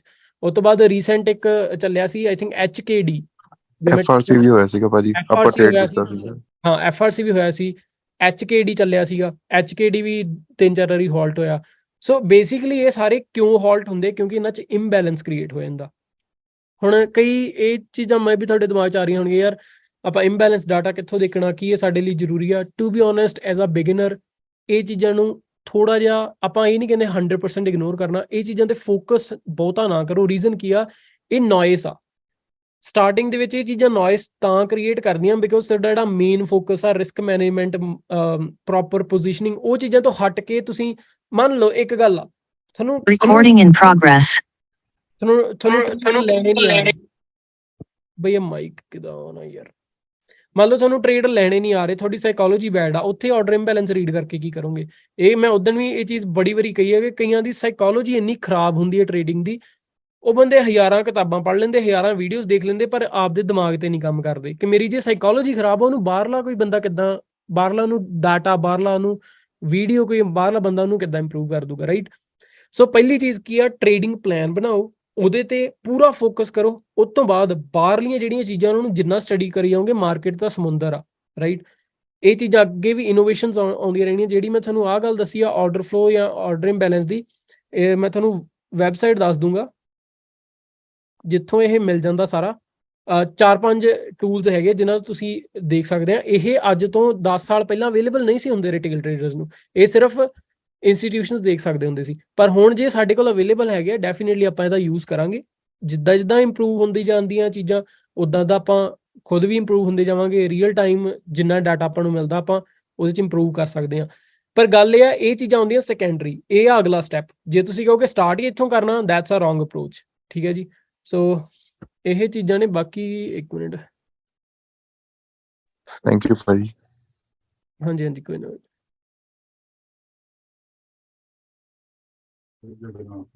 ਭਾਜੀ ਮੈਂ ਇੱਕ ਗੱਲ ਕਰਨੀ ਹੈ ਤੇ ਸਾਰਿਆਂ ਨਾਲ। ਮੈਂ ਨਾ ਨੋਟ ਕੀਤਾ ਆ ਕੰਮ ਕਰਦਿਆਂ ਤੁਹਾਡੇ ਨਾਲ, ਸੌਰੀ ਆ ਮੈਨੂੰ ਟ੍ਰੇਡਿੰਗ ਕਰਦਿਆਂ ਤੁਹਾਡੇ ਨਾਲ, ਐਂਡ ਜਿਹੋ ਜਿਹੇ ਕੁਐਸਚਨ ਆਉਂਦੇ ਹੁੰਦੇ ਆ ਬੇਸਿਕਲੀ, ਜਿਵੇਂ ਅੱਜ ਵੀ ਵੀਰੇ ਨੇ ਕੁਐਸਚਨ ਕੀਤਾ TOS ਬਾਰੇ, ਹਨਾ। ਬੇਸਿਕਲੀ ਵੀਰੇ ਨੇ ਇੱਧਰੋਂ ਕਹਿ ਦਿੱਤਾ ਕਿ we are in middle of a call, like ਆਪਾਂ ਕਾਲ SPY ਦੀ ਬਾਈ ਕੀਤੀ ਆ, ਤੇ ਇੱਕ ਨਾਲ ਹੀ ਕੁਐਸਚਨ ਆ ਜਾਂਦਾ ਹੈ ਕਿ ਵੀਰੇ ਮੈਂ ਕਾਲ ਬਾਏ ਤੇ ਕਰ ਲਈ ਆ, ਤੇ ਮੈਨੂੰ ਹੁਣ ਪਤਾ ਨਹੀਂ ਲੱਗ ਰਿਹਾ ਕਿ ਇਹਨੂੰ ਸੈੱਲ ਕਿੱਦਾਂ ਕਰਨਾ, ਵੀ ਪਤਾ ਨਹੀਂ ਲੱਗ ਰਿਹਾ ਕਿ ਇਹਨੂੰ ਆਹ ਕਿੱਦਾਂ ਕਰਨਾ ਹੈ। ਵੀਰੇ ਬੇਸਿਕਲੀ ਇਹ ਚੀਜ਼ ਧਿਆਨ ਰੱਖੋ, you are playing with a real money, you are playing, it's not only emotion, you are playing with a money. So just giving an example of TOS ਵੈਸੇ ਵੀ ਥੋੜਾ ਕੰਪਲੈਕਸ ਹੈ, but it took me like 2 to 3 months just to figure out ਕਿ ਇੱਕ ਇਹ work ਕਿੱਦਾਂ ਕਰਦਾ ਹੈ। ਜਿਹੜੀ ਗੱਲ ਮੈਂ ਹੁਣੇ ਤੁਹਾਨੂੰ 5-10 ਮਿੰਟ 'ਚ ਦੱਸ ਦਿੱਤੀ ਨਾ, it took me 2 months just to figure it out. ਮੈਂ YouTube ਦੀਆਂ ਵੀਡੀਓ ਵੇਖ ਕੇ, ਤੁਹਾਡੇ ਪ੍ਰੋਬਲਮ ਇਹ ਹੈ ਕਿ ਉਸ ਟਾਈਮ ਤੇ ਆਈ ਗੈਸ ਮੈਂ 1 ਜਾਂ 2 ਜਾਣੇ ਸੀਗੇ ਹੋਰ US ਤੋਂ, ਜਦੋਂ ਮੈਂ ਭਾਜੀ ਨਾਲ ਜੁਆਇਨ ਕੀਤਾ, ਤੇ ਐਂਡ ਉਹ ਵੀ ਵੀਰ ਹੀ ਵਾਸ ਨਾਟ ਯੂਜ਼ਿੰਗ TOS। ਤੋ ਮੈਨੂੰ ਪ੍ਰੀਟੀ ਮਚ ਸਾਰਾ ਕੁਝ ਫਿਗਰ ਆਊਟ ਹੀ ਕਰਨਾ ਪਿਆ। ਤੁਹਾਡੇ ਇਹ ਹੈ ਕਿ ਇੱਕ ਜਾਣਾ ਕੁਐਸਚਨ ਕਰਦਾ, 10 ਜਾਣੇ ਉਹਦਾ ਆਨਸਰ ਦੇਣ ਲੱਗ ਜਾਂਦੇ ਆ। ਬਟ ਸਟਿਲ ਜਿੰਨਾ ਚਿਰ ਤੱਕ ਤੁਸੀਂ ਆਪਣੇ ਟ੍ਰੇਡਿੰਗ ਪਲੇਟਫਾਰਮ ਦੇ ਫੈਮਿਲੀਅਰ ਨਹੀਂ ਨਾ, ਉਹਨਾਂ ਚਿਰ ਤੱਕ ਤੁਸੀਂ ਚੰਗੀ ਰਿਸਕ ਮੈਨੇਜਮੈਂਟ ਵੀ ਨਹੀਂ ਕਰ ਸਕਦੇ। ਰਾਈਟ। ਰਿਸਕ ਮੈਨੇਜਮੈਂਟ ਹੁੰਦੀ ਵੀ ਨਹੀਂ ਹੈ। ਮੈਂ ਤੁਹਾਨੂੰ ਇੱਕ ਗੱਲ ਇਹੀ, ਮਤਲਬ ਕੋਈ ਇੱਕ ਸਿੰਗਲ ਤੁਹਾਡੀ ਰਿਸਕ ਮੈਨੇਜਮੈਂਟ ਮੰਨ ਲਓ ਬਹੁਤ ਚੰਗੀ ਹੈ, ਤੁਹਾਨੂੰ ਇਹ ਵੀ ਪਤਾ ਹੈ ਕਿ ਕਿੱਥੇ ਤੁਸੀਂ ਬਾਏ ਕਰਨਾ, ਕਿੱਥੇ ਸੈਲ ਕਰਨਾ, ਕਿੰਨੀਆਂ ਪੋਜੀਸ਼ਨਾਂ ਲੈਣੀਆਂ, ਕਿੰਨਾ ਅਕਾਊਂਟ ਯੂਜ਼ ਕਰਨਾ, ਕਿੰਨਾ ਮੈਕਸਿਮਮ ਲੋਸ ਲੈਣਾ, ਕਿੰਨਾ ਮੈਕਸਿਮਮ ਆਪਾਂ ਇਹਨੂੰ ਐਕਸਟੈਂਡ ਕਰਕੇ ਕਿੰਨਾ ਪ੍ਰੋਫਿਟ ਕਰਨਾ। ਬਟ ਜੇ ਇੱਕ ਵੀ ਕਲਿੱਕ ਆਪਣਾ ਗਲਤ ਹੋ ਗਿਆ just because we are not familiar with our trading platform, ਜਾਂ ਸਾਨੂੰ ਉਹ ਨਹੀਂ ਕਰਨਾ ਆਉਂਦਾ, ਤੁਹਾਡੀ ਸਾਰੀ ਦੀ ਸਾਰੀ ਰਿਸਕ ਮੈਨੇਜਮੈਂਟ ਵਿਗੜ ਜਾਣੀ ਹੈ। ਸਾਰੇ ਦਾ ਸਾਰਾ ਪਲੇਟਫਾਰਮ, ਸਾਰੇ ਦਾ ਸਾਰਾ ਮੈਂਟਲ ਉਸ ਟਾਈਮ ਤੇ ਲੈਵਲ ਇੱਕ ਵਾਰੀ ਹਿੱਲ ਜਾਣਾ। ਬਿਕੋਜ਼ ਜੇ ਤੁਸੀਂ ਪਲਾਨ ਇਹ ਬਣਾ ਕੇ ਆਏ ਜੇ ਕਿ ਮੈਂ 3 ਟ੍ਰੇਡ ਲੈਣੇ ਆ, ਤੁਹਾਨੂੰ ਇਹ ਵੀ ਨਹੀਂ ਪਤਾ ਹੋਣਾ ਤੁਸੀਂ ਇੱਕ ਸਟਾਪ ਲਾਸ ਲਾਇਆ ਹੈ ਜਿਹੜਾ ਤੁਸੀਂ ਕੈਂਸਲ ਨਹੀਂ ਕੀਤਾ, ਐਂਡ ਉਹ ਨਾਲ ਹੀ ਦੂਸਰੇ ਬੰਨੇ ਟ੍ਰਿਗਰ ਹੋ ਗਿਆ। ਤੁਹਾਨੂੰ ਇਹ ਵੀ ਨਹੀਂ ਪਤਾ ਕਿ ਦੂਜੇ ਬੰਨੇ ਟ੍ਰਿਗਰ ਹੋਇਆ ਪਿਆ ਤੇ ਉਹ ਪੋਜੀਸ਼ਨ ਜਿਹੜੀ ਉਹ ਰਨ ਕਰ ਰਹੀ ਹੈ। ਰਾਈਟ। ਇਹ ਗੱਲ ਭਾਜੀ ਬਿਲਕੁਲ ਸਹੀ ਹੈ। ਕਈ ਜਣੇ ਟੂ ਬੀ ਓਨੈਸਟ, ਉਦੋਂ ਚਲੋ ਮੈਨੂੰ ਤਾਂ ਇਹ ਹੁੰਦਾ ਮੈਂ ਆਨਸਰ ਤਾਂ ਦੇ ਦਿੰਦਾ, ਪਰ ਗਾਇਜ਼ ਉਹ ਚੀਜ਼ ਦਾ ਮੈਨੂੰ ਐ ਫੀਲ ਹੁੰਦਾ ਵੀ ਯਾਰ ਤੁਸੀਂ ਕਰ ਕੀ ਰਹੇ ਆ ਕਿ ਤੁਹਾਨੂੰ ਟ੍ਰੇਡਿੰਗ ਪਲੇਟਫਾਰਮ ਬੇਸਿਕ ਚੀਜ਼ਾਂ ਨਹੀਂ ਪਤਾ ਹੈਗੀਆਂ, ਤੁਹਾਨੂੰ ਲਿਮਿਟ ਆਰਡਰ ਨਹੀਂ ਲਾਉਣਾ ਆਉਂਦਾ, ਤੁਹਾਨੂੰ ਸਟਾਪ ਆਰਡਰ ਨਹੀਂ ਲਾਉਣਾ ਆਉਂਦਾ, ਤੇ ਤੁਸੀਂ ਟ੍ਰੇਡ ਲੈ ਰਹੇ ਆ। ਰਾਈਟ। ਮੈਂ ਚਾਹੇ ਆਨਸਰ ਕਰ ਦਿੰਦਾ, ਬਟ ਚਲੋ ਵਧੀਆ ਕੀਤਾ ਭਾਈ ਨੇ ਇਹ ਚੀਜ਼ ਐਡਰੈਸ ਕਰਤੀ। ਪਰ ਗਾਇਜ਼ ਉਹ ਚੀਜ਼ਾਂ ਨਾ ਕਰੋ। ਇਹ ਨਹੀਂ ਹੈ ਕਿ ਮੈਨੂੰ ਆਨਸਰ ਕਰਨ 'ਚ ਕੋਈ ਪ੍ਰੋਬਲਮ ਹੁੰਦੀ, ਨੋ ਡਾਊਟ ਆਪਾਂ ਦਾ ਵੀ ਟ੍ਰੇਡਿੰਗ ਫਲੋ ਉੱਥੇ ਖਰਾਬ ਹੁੰਦਾ ਹੈ, ਕਿਉਂਕਿ ਲੈਟਸ ਸੇ ਹੁਣ ਮੈਂ ਟ੍ਰੇਡ 'ਚ ਮੇਰੀ ਉੱਥੇ ਮੈਂ 1000-1500 ਦਾ ਰਿਸਕ ਲਿਆ, ਤੇ ਕੋਈ ਜਣਾ ਆ ਕੇ ਪੁੱਛ ਰਿਹਾ ਵੀਰ ਆਰਡਰ ਕੈਂਸਲ ਕਿੱਦਾਂ ਕਰਨਾ। ਸੋ ਕਾਈਂਡ ਆਫ ਉਹਦੇ 'ਚ ਡਿਸਟਰੈਕਸ਼ਨ ਹੁੰਦੀ ਆ, ਨੋ ਡਾਊਟ। ਮੈਂ ਟਰਾਈ ਕਰਦਾ ਵੀ ਚਲੋ ਉਹ ਚੀਜ਼ਾਂ ਆਪਾਂ ਸੋਲਵ ਆਊਟ ਉੱਥੇ ਕਰ ਲਈਏ, ਪਰ ਗਾਇਜ਼ ਜਿੰਨਾ ਰਿਪੀਟਡਲੀ ਹੋਈ ਜਾਊਗਾ, ਮੰਨ ਲਓ ਅੱਜ ਤੁਸੀਂ ਕਰ ਰਹੇ ਹੋ, ਕੱਲ ਨੂੰ ਕੋਈ ਹੋਰ ਕਰ ਰਿਹਾ, ਉਹਨਾਂ ਨਾਲੋਂ ਵਧੀਆ ਪਹਿਲਾਂ YouTube ਦੇ ਉੱਪਰ ਸਾਰੇ ਟਿਊਟੋਰੀਅਲਸ ਹੈਗੇ ਆ। ਕੋਈ ਵੀ ਤੁਸੀਂ ਟ੍ਰੇਡਿੰਗ ਪਲੇਟਫਾਰਮ ਯੂਜ਼ ਕਰਦੇ ਆ, ਸਾਰਿਆਂ ਦੇ ਹੀ ਟਿਊਟੋਰੀਅਲ ਦਾ, ਰਾਈਟ। ਉੱਥੋਂ ਜਾ ਕੇ ਦੇਖੋ ਕਿੱਦਾਂ ਉੱਤੇ ਲਾਉਣਾ, ਕਿੱਦਾਂ ਸਟਾਪ ਆਰਡਰ ਲਾਉਣਾ, ਕਿੱਦਾਂ ਲਿਮਿਟ ਆਰਡਰ ਲਾਉਣਾ, ਕਿੱਦਾਂ ਉਹਨੂੰ ਬਾਈ ਕਰਨਾ, ਕਿੱਦਾਂ ਸੈੱਲ ਕਰਨਾ। ਮਤਲਬ ਇਹ ਤਾਂ ਬੇਸਿਕ ਜਿਹੀਆਂ ਚੀਜ਼ਾਂ ਨੇ। ਤੁਸੀਂ ਇਹਨਾਂ ਤੋਂ ਬਿਨਾਂ ਪੁੱਛੇ ਮਤਲਬ ਬਿਨਾਂ ਪਤਾ ਕੀਤੇ ਹੋਏ ਤੁਸੀਂ ਜੇ ਆਰਡਰ ਲਾ ਰਹੇ ਆ, ਤਾਂ ਮੇਰੇ ਖਿਆਲ ਦੇ ਵਿੱਚ ਉਹ ਤੁਹਾਡੀ ਬੇਵਕੂਫੀ ਆ। ਸੋ ਇਹ ਚੀਜ਼ਾਂ ਨਾ ਕਰੋ। ਪਹਿਲਾਂ ਟ੍ਰੇਡਿੰਗ ਪਲੇਟਫਾਰਮ ਦੇਖੋ ਕਿੱਦਾਂ ਯੂਜ਼ ਕਰਨਾ, ਬਾਈ ਕਿੱਦਾਂ ਕਰਨਾ, ਸੈੱਲ ਕਿੱਦਾਂ ਕਰਨਾ, ਦੈਨ ਓਨਲੀ ਪੁੱਟ ਅ ਟ੍ਰੇਡ, ਅਦਰਵਾਈਜ਼ ਨਹੀਂ। ਸੋ 1-2 ਸਾਈਡ ਤੇ ਕੁਐਸਚਨ ਆਏ, ਸੌਰੀ ਕਾਫੀ ਕੁਐਸਚਨ ਹੋ ਗਿਆ।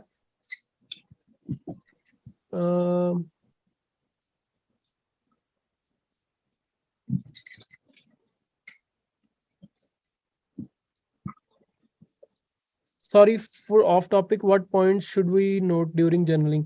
So journaling ਤੇ usually ਤੁਸੀਂ 3-4 ਚੀਜ਼ਾਂ ਦਾ ਧਿਆਨ ਰੱਖਣਾ ਕਿ ਡੇਲੀ ਤੁਹਾਡਾ ਰਿਸਕ ਜਿਹੜਾ ਉਹ ਹਿੱਟ ਹੋਇਆ ਜਾਂ ਨਹੀਂ, ਕੋਈ ਮਿਸਟੇਕ ਕੀਤੀ ਆ ਉਹ ਨੋਟ ਡਾਊਨ ਕਰਨੀ ਆ। ਤੀਜੀ ਇਹ ਹੈ ਕੋਈ ਲੈਟਸ ਸੇ ਜਿੱਦਾਂ ਕਈ ਵਾਰੀ ਇਹ ਵੀ ਗਲਤੀ ਹੋ ਜਾਂਦੀ ਹੈ ਕਿ ਤੁਸੀਂ ਪੋਜੀਸ਼ਨ ਜਿੰਨੀ ਸੋਚੀ ਸੀ ਉਦੋਂ ਘੱਟ ਲਈ, ਸੋ ਇਹ ਵੀ ਗਲਤੀ ਆ। ਜਾਂ ਕੋਈ ਇਮੋਸ਼ਨਲ ਕੋਈ ਚੀਜ਼ ਜਦੋਂ ਤੁਸੀਂ ਟ੍ਰੇਡ ਕਰ ਰਹੇ ਸੀ ਤੁਹਾਡਾ ਮੰਨ ਲਓ ਫੋਮੋ ਆ ਰਿਹਾ ਸੀ, ਉਹ ਚੀਜ਼ਾਂ ਨੋਟ ਡਾਊਨ ਕਰਨੀਆਂ। ਸੋ ਜਸਟ ਉਹ ਨੋਟ ਡਾਊਨ ਕਰਕੇ ਡੇਲੀ ਪ੍ਰੋਫਿਟ ਐਂਡ ਲਾਸ ਕਿੰਨਾ ਹੋਇਆ, ਪਰਸੈਂਟੇਜ ਅਕਾਊਂਟ ਦੀ ਗਰੋਥ ਦੀ ਜਿਹੜੀ ਅਕਾਊਂਟ ਦੀ ਪਰਸੈਂਟੇਜ ਗਰੋਥ ਆ ਉਹ ਕਿੰਨੀ ਹੋਈ ਆ, ਡਾਊਨ ਕਿੰਨਾ ਗਿਆ, ਮਹੀਨੇ ਦੀ ਜਰਨਲਿੰਗ ਕਰਨੀ ਆ, ਹਫਤੇ ਦੀ ਕਰਨੀ ਆ, 2 ਹਫਤੇ ਦੀ ਕਰਨੀ ਆ। ਸੋ ਇਹ ਚੀਜ਼ਾਂ ਸਾਰੀਆਂ ਨੋਟ ਡਾਊਨ ਕਰਨੀਆਂ। ਅਕਾਊਂਟ ਮਹੀਨੇ ਬਾਅਦ ਦਾ PNL ਕਿੱਥੇ ਖੜਾ ਆ। ਔਰ ਰਵਿੰਦਰ ਆਈ ਥਿੰਕ ਤੁਹਾਡਾ ਕੈਮਰਾ ਮੈਨੂੰ ਲੱਗਦਾ ਨਹੀਂ ਔਨ ਸੀਗਾ, ਬਟ ਜੇ ਔਨ ਹੋਇਆ ਤਾਂ ਮੈਂ ਟਰਾਈ ਕਰੂੰਗਾ ਕਿ ਉਹ ਮੈਂ ਬੰਦ ਕਰਦਾ, ਮਤਲਬ ਉੱਤੇ ਮੈਂ ਕੁਛ ਲਾ ਦੂੰਗਾ ਡੋਂਟ ਵਰੀ। ਪਰ ਮੈਨੂੰ ਲੱਗਦਾ ਨਹੀਂ ਤੁਹਾਡਾ ਸਕਰੀਨ ਤੇ ਸੀਗਾ ਔਨ, ਕਿਉਂਕਿ ਮੈਨੂੰ ਦਿਖਿਆ ਨਹੀਂ ਕੋਈ ਕੈਮਰਾ ਔਨ। ਅਗਲਾ ਪੁਆਇੰਟ ਹੈਗਾ how do you approach gap up gap down. Gap up gap down the basically ਇਹੀ ਹੈ ਕਿ ਜੇ ਤਾਂ ਮਾਰਕੀਟ ਦੇ ਨਾਲ ਗੈਪ ਅਪ ਆ ਤਾਂ ਡੈਫੀਨੇਟਲੀ ਉਸ ਡਾਇਰੈਕਸ਼ਨ ਨੂੰ ਟ੍ਰੇਡ ਕਰੋ। ਜੇ ਮਾਰਕੀਟ ਦੇ ਅਗੇਂਸਟ ਗੈਪ ਅਪ ਆ ਤਾਂ ਥੋੜਾ ਜਿਹਾ ਲੇਟ ਐਂਟਰੀ ਕਰੋ, ਵੇਟ ਕਰ ਲਓ ਕਨਫਰਮੇਸ਼ਨ ਦੀ ਕਿ ਉਹ ਵਾਲਾ ਸਟਾਕ ਜਿਹੜਾ ਇੰਡੀਵਿਜੂਅਲ ਹੋਲਡ ਕਰਨਾ ਚਾਹੁੰਦਾ ਕਿ ਨਹੀਂ। ਜਿੱਦਾਂ ਉਦੋਂ ਸੇਮ ਐਗਜ਼ਾਮਪਲ ਮੈਂ ਦੇ ਰਿਹਾ JNJ, ਸਾਰੀ ਮਾਰਕੀਟ ਥੱਲੇ ਸੀਗੀ, ਉਹ ਗੈਪ ਅਪ ਬਣਾ ਕੇ ਉੱਪਰ ਰਿਹਾ। ਸੋ ਉਹਦੀ ਇੰਡੀਵਿਜੂਅਲ ਸਟਰੈਂਥ ਸੀ। ਜੇ ਤੁਹਾਨੂੰ ਲੱਗ ਰਿਹਾ ਕਿਸੇ ਸਟਾਕ ਦੀ ਇੰਡੀਵਿਜੂਅਲ ਸਟਰੈਂਥ ਜਾਂ ਵੀਕਨੈਸ ਹੈਗੀ ਆ ਤਾਂ ਹੀ ਉਹਨੂੰ ਅਗੇਂਸਟ ਦਾ ਟ੍ਰੈਂਡ ਮਾਰਕੀਟ ਟ੍ਰੈਂਡ ਟ੍ਰੇਡ ਕਰੋ, otherwise with the trend he trade ਕਰਨਾ। How to sell partial in option on TOS and how to set stop loss. I think ਇਹ ਵੀਰੇ ਬਲਰਾਜ ਸਿੰਘ ਭਾਜੀ ਨੇ ਐਕਸਪਲੇਨ ਕਰਤਾ ਸੀਗਾ ਕਿ ਉਹ ਜਿਹੜਾ ਉਹਨਾਂ ਦੇ ਐਕਟਿਵ ਟ੍ਰੇਡਰ ਦੇ ਵਿੱਚ ਜਾ ਕੇ ਜਿਹੜੀ ਚੇਨ ਬਣੀ ਹੁੰਦੀ ਆ ਉਹਦੇ 'ਚ ਜਾ ਕੇ ਤੁਸੀਂ ਸਟਾਪ ਲਾਸ ਲਾ ਦੇਣਾ। ਉੱਥੇ ਆ ਰਿਹਾ ਸੀ ਨਾ ਜਿੱਦਾਂ ਭਾਈ ਨੇ ਟੈਸਲਾ ਦਾ ਸਟਾਪ ਲਾ ਕੇ ਦੱਸਿਆ ਸੀ, ਸੋ ਉੱਦਾਂ ਹੀ ਆ। ਤੇ ਜਿਹੜਾ ਸੈੱਲ ਕਰਨਾ ਉਹ ਉੱਪਰਲੇ ਪ੍ਰਾਈਸ ਤੇ ਜਿੰਨੇ ਤੁਸੀਂ ਕੁਆਂਟੀਟੀ ਐਡ ਕਰਕੇ ਜਿੰਨੇ ਸੈੱਲ ਕਰਨਾ ਉਸੇ ਚੇਨ ਦੇ ਵਿੱਚ ਉੱਪਰ ਜਾ ਕੇ ਪ੍ਰਾਈਸ ਤੇ ਸੈੱਲ ਕਰ ਦੇਣਾ।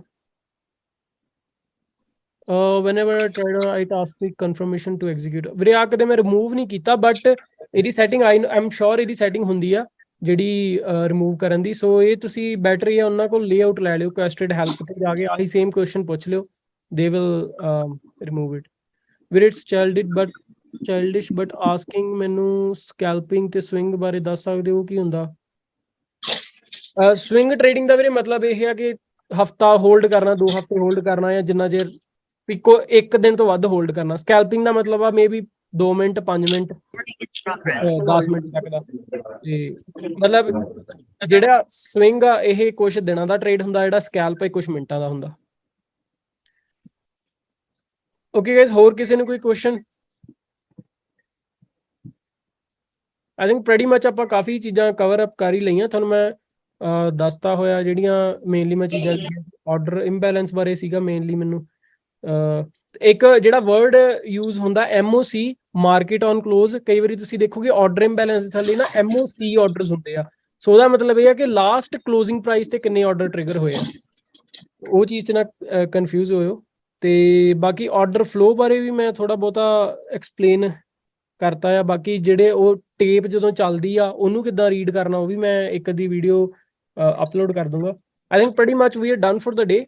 ਤੇ ਡੈਸ਼ ਟ੍ਰੇਡਰ ਦਾ ਹਾਂ ਜਿਹੜਾ ਮੇਨ ਚੀਜ਼ ਰਹਿ ਗਈ, ਜਿਹੜਾ ਡੈਸ਼ ਟ੍ਰੇਡਰ ਦਾ ਲੇਆਊਟ ਆ ਉਹ ਮੈਂ ਗਰੁੱਪ 'ਚ ਪਾ ਦੂੰਗਾ ਪ੍ਰੋਬਬਲੀ ਕੱਲ ਸ਼ਾਮ ਤੱਕ। ਉਹ ਲੇਆਊਟ ਪ੍ਰੋਪਰ ਉਹਨੂੰ ਸੈੱਟ ਆ ਕਰਕੇ ਤੇ ਉਹ ਤੁਸੀਂ ਬਸ ਕਾਪੀ ਪੇਸਟ ਕਰਨਾ। ਉਨੀ ਦੇਰ ਤੱਕ ਸਾਰਿਆਂ ਲਈ ਕੰਮ ਇਹ ਆ ਕਿ ਤੁਸੀਂ 15 ਦਿਨ ਦਾ ਉਹਨਾਂ ਦਾ ਫ੍ਰੀ ਟਰਾਇਲ ਇੱਕ ਵਾਰੀ ਯੂਜ਼ ਕਰਕੇ ਦੇਖੋ।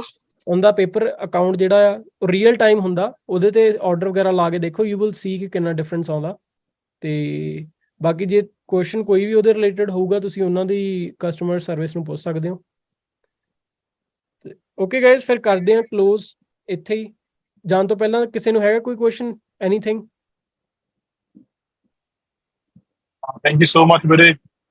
ਥੈਂਕ ਯੂ ਜੀ, ਥੈਂਕ ਯੂ। ਓਕੇ ਜੀ।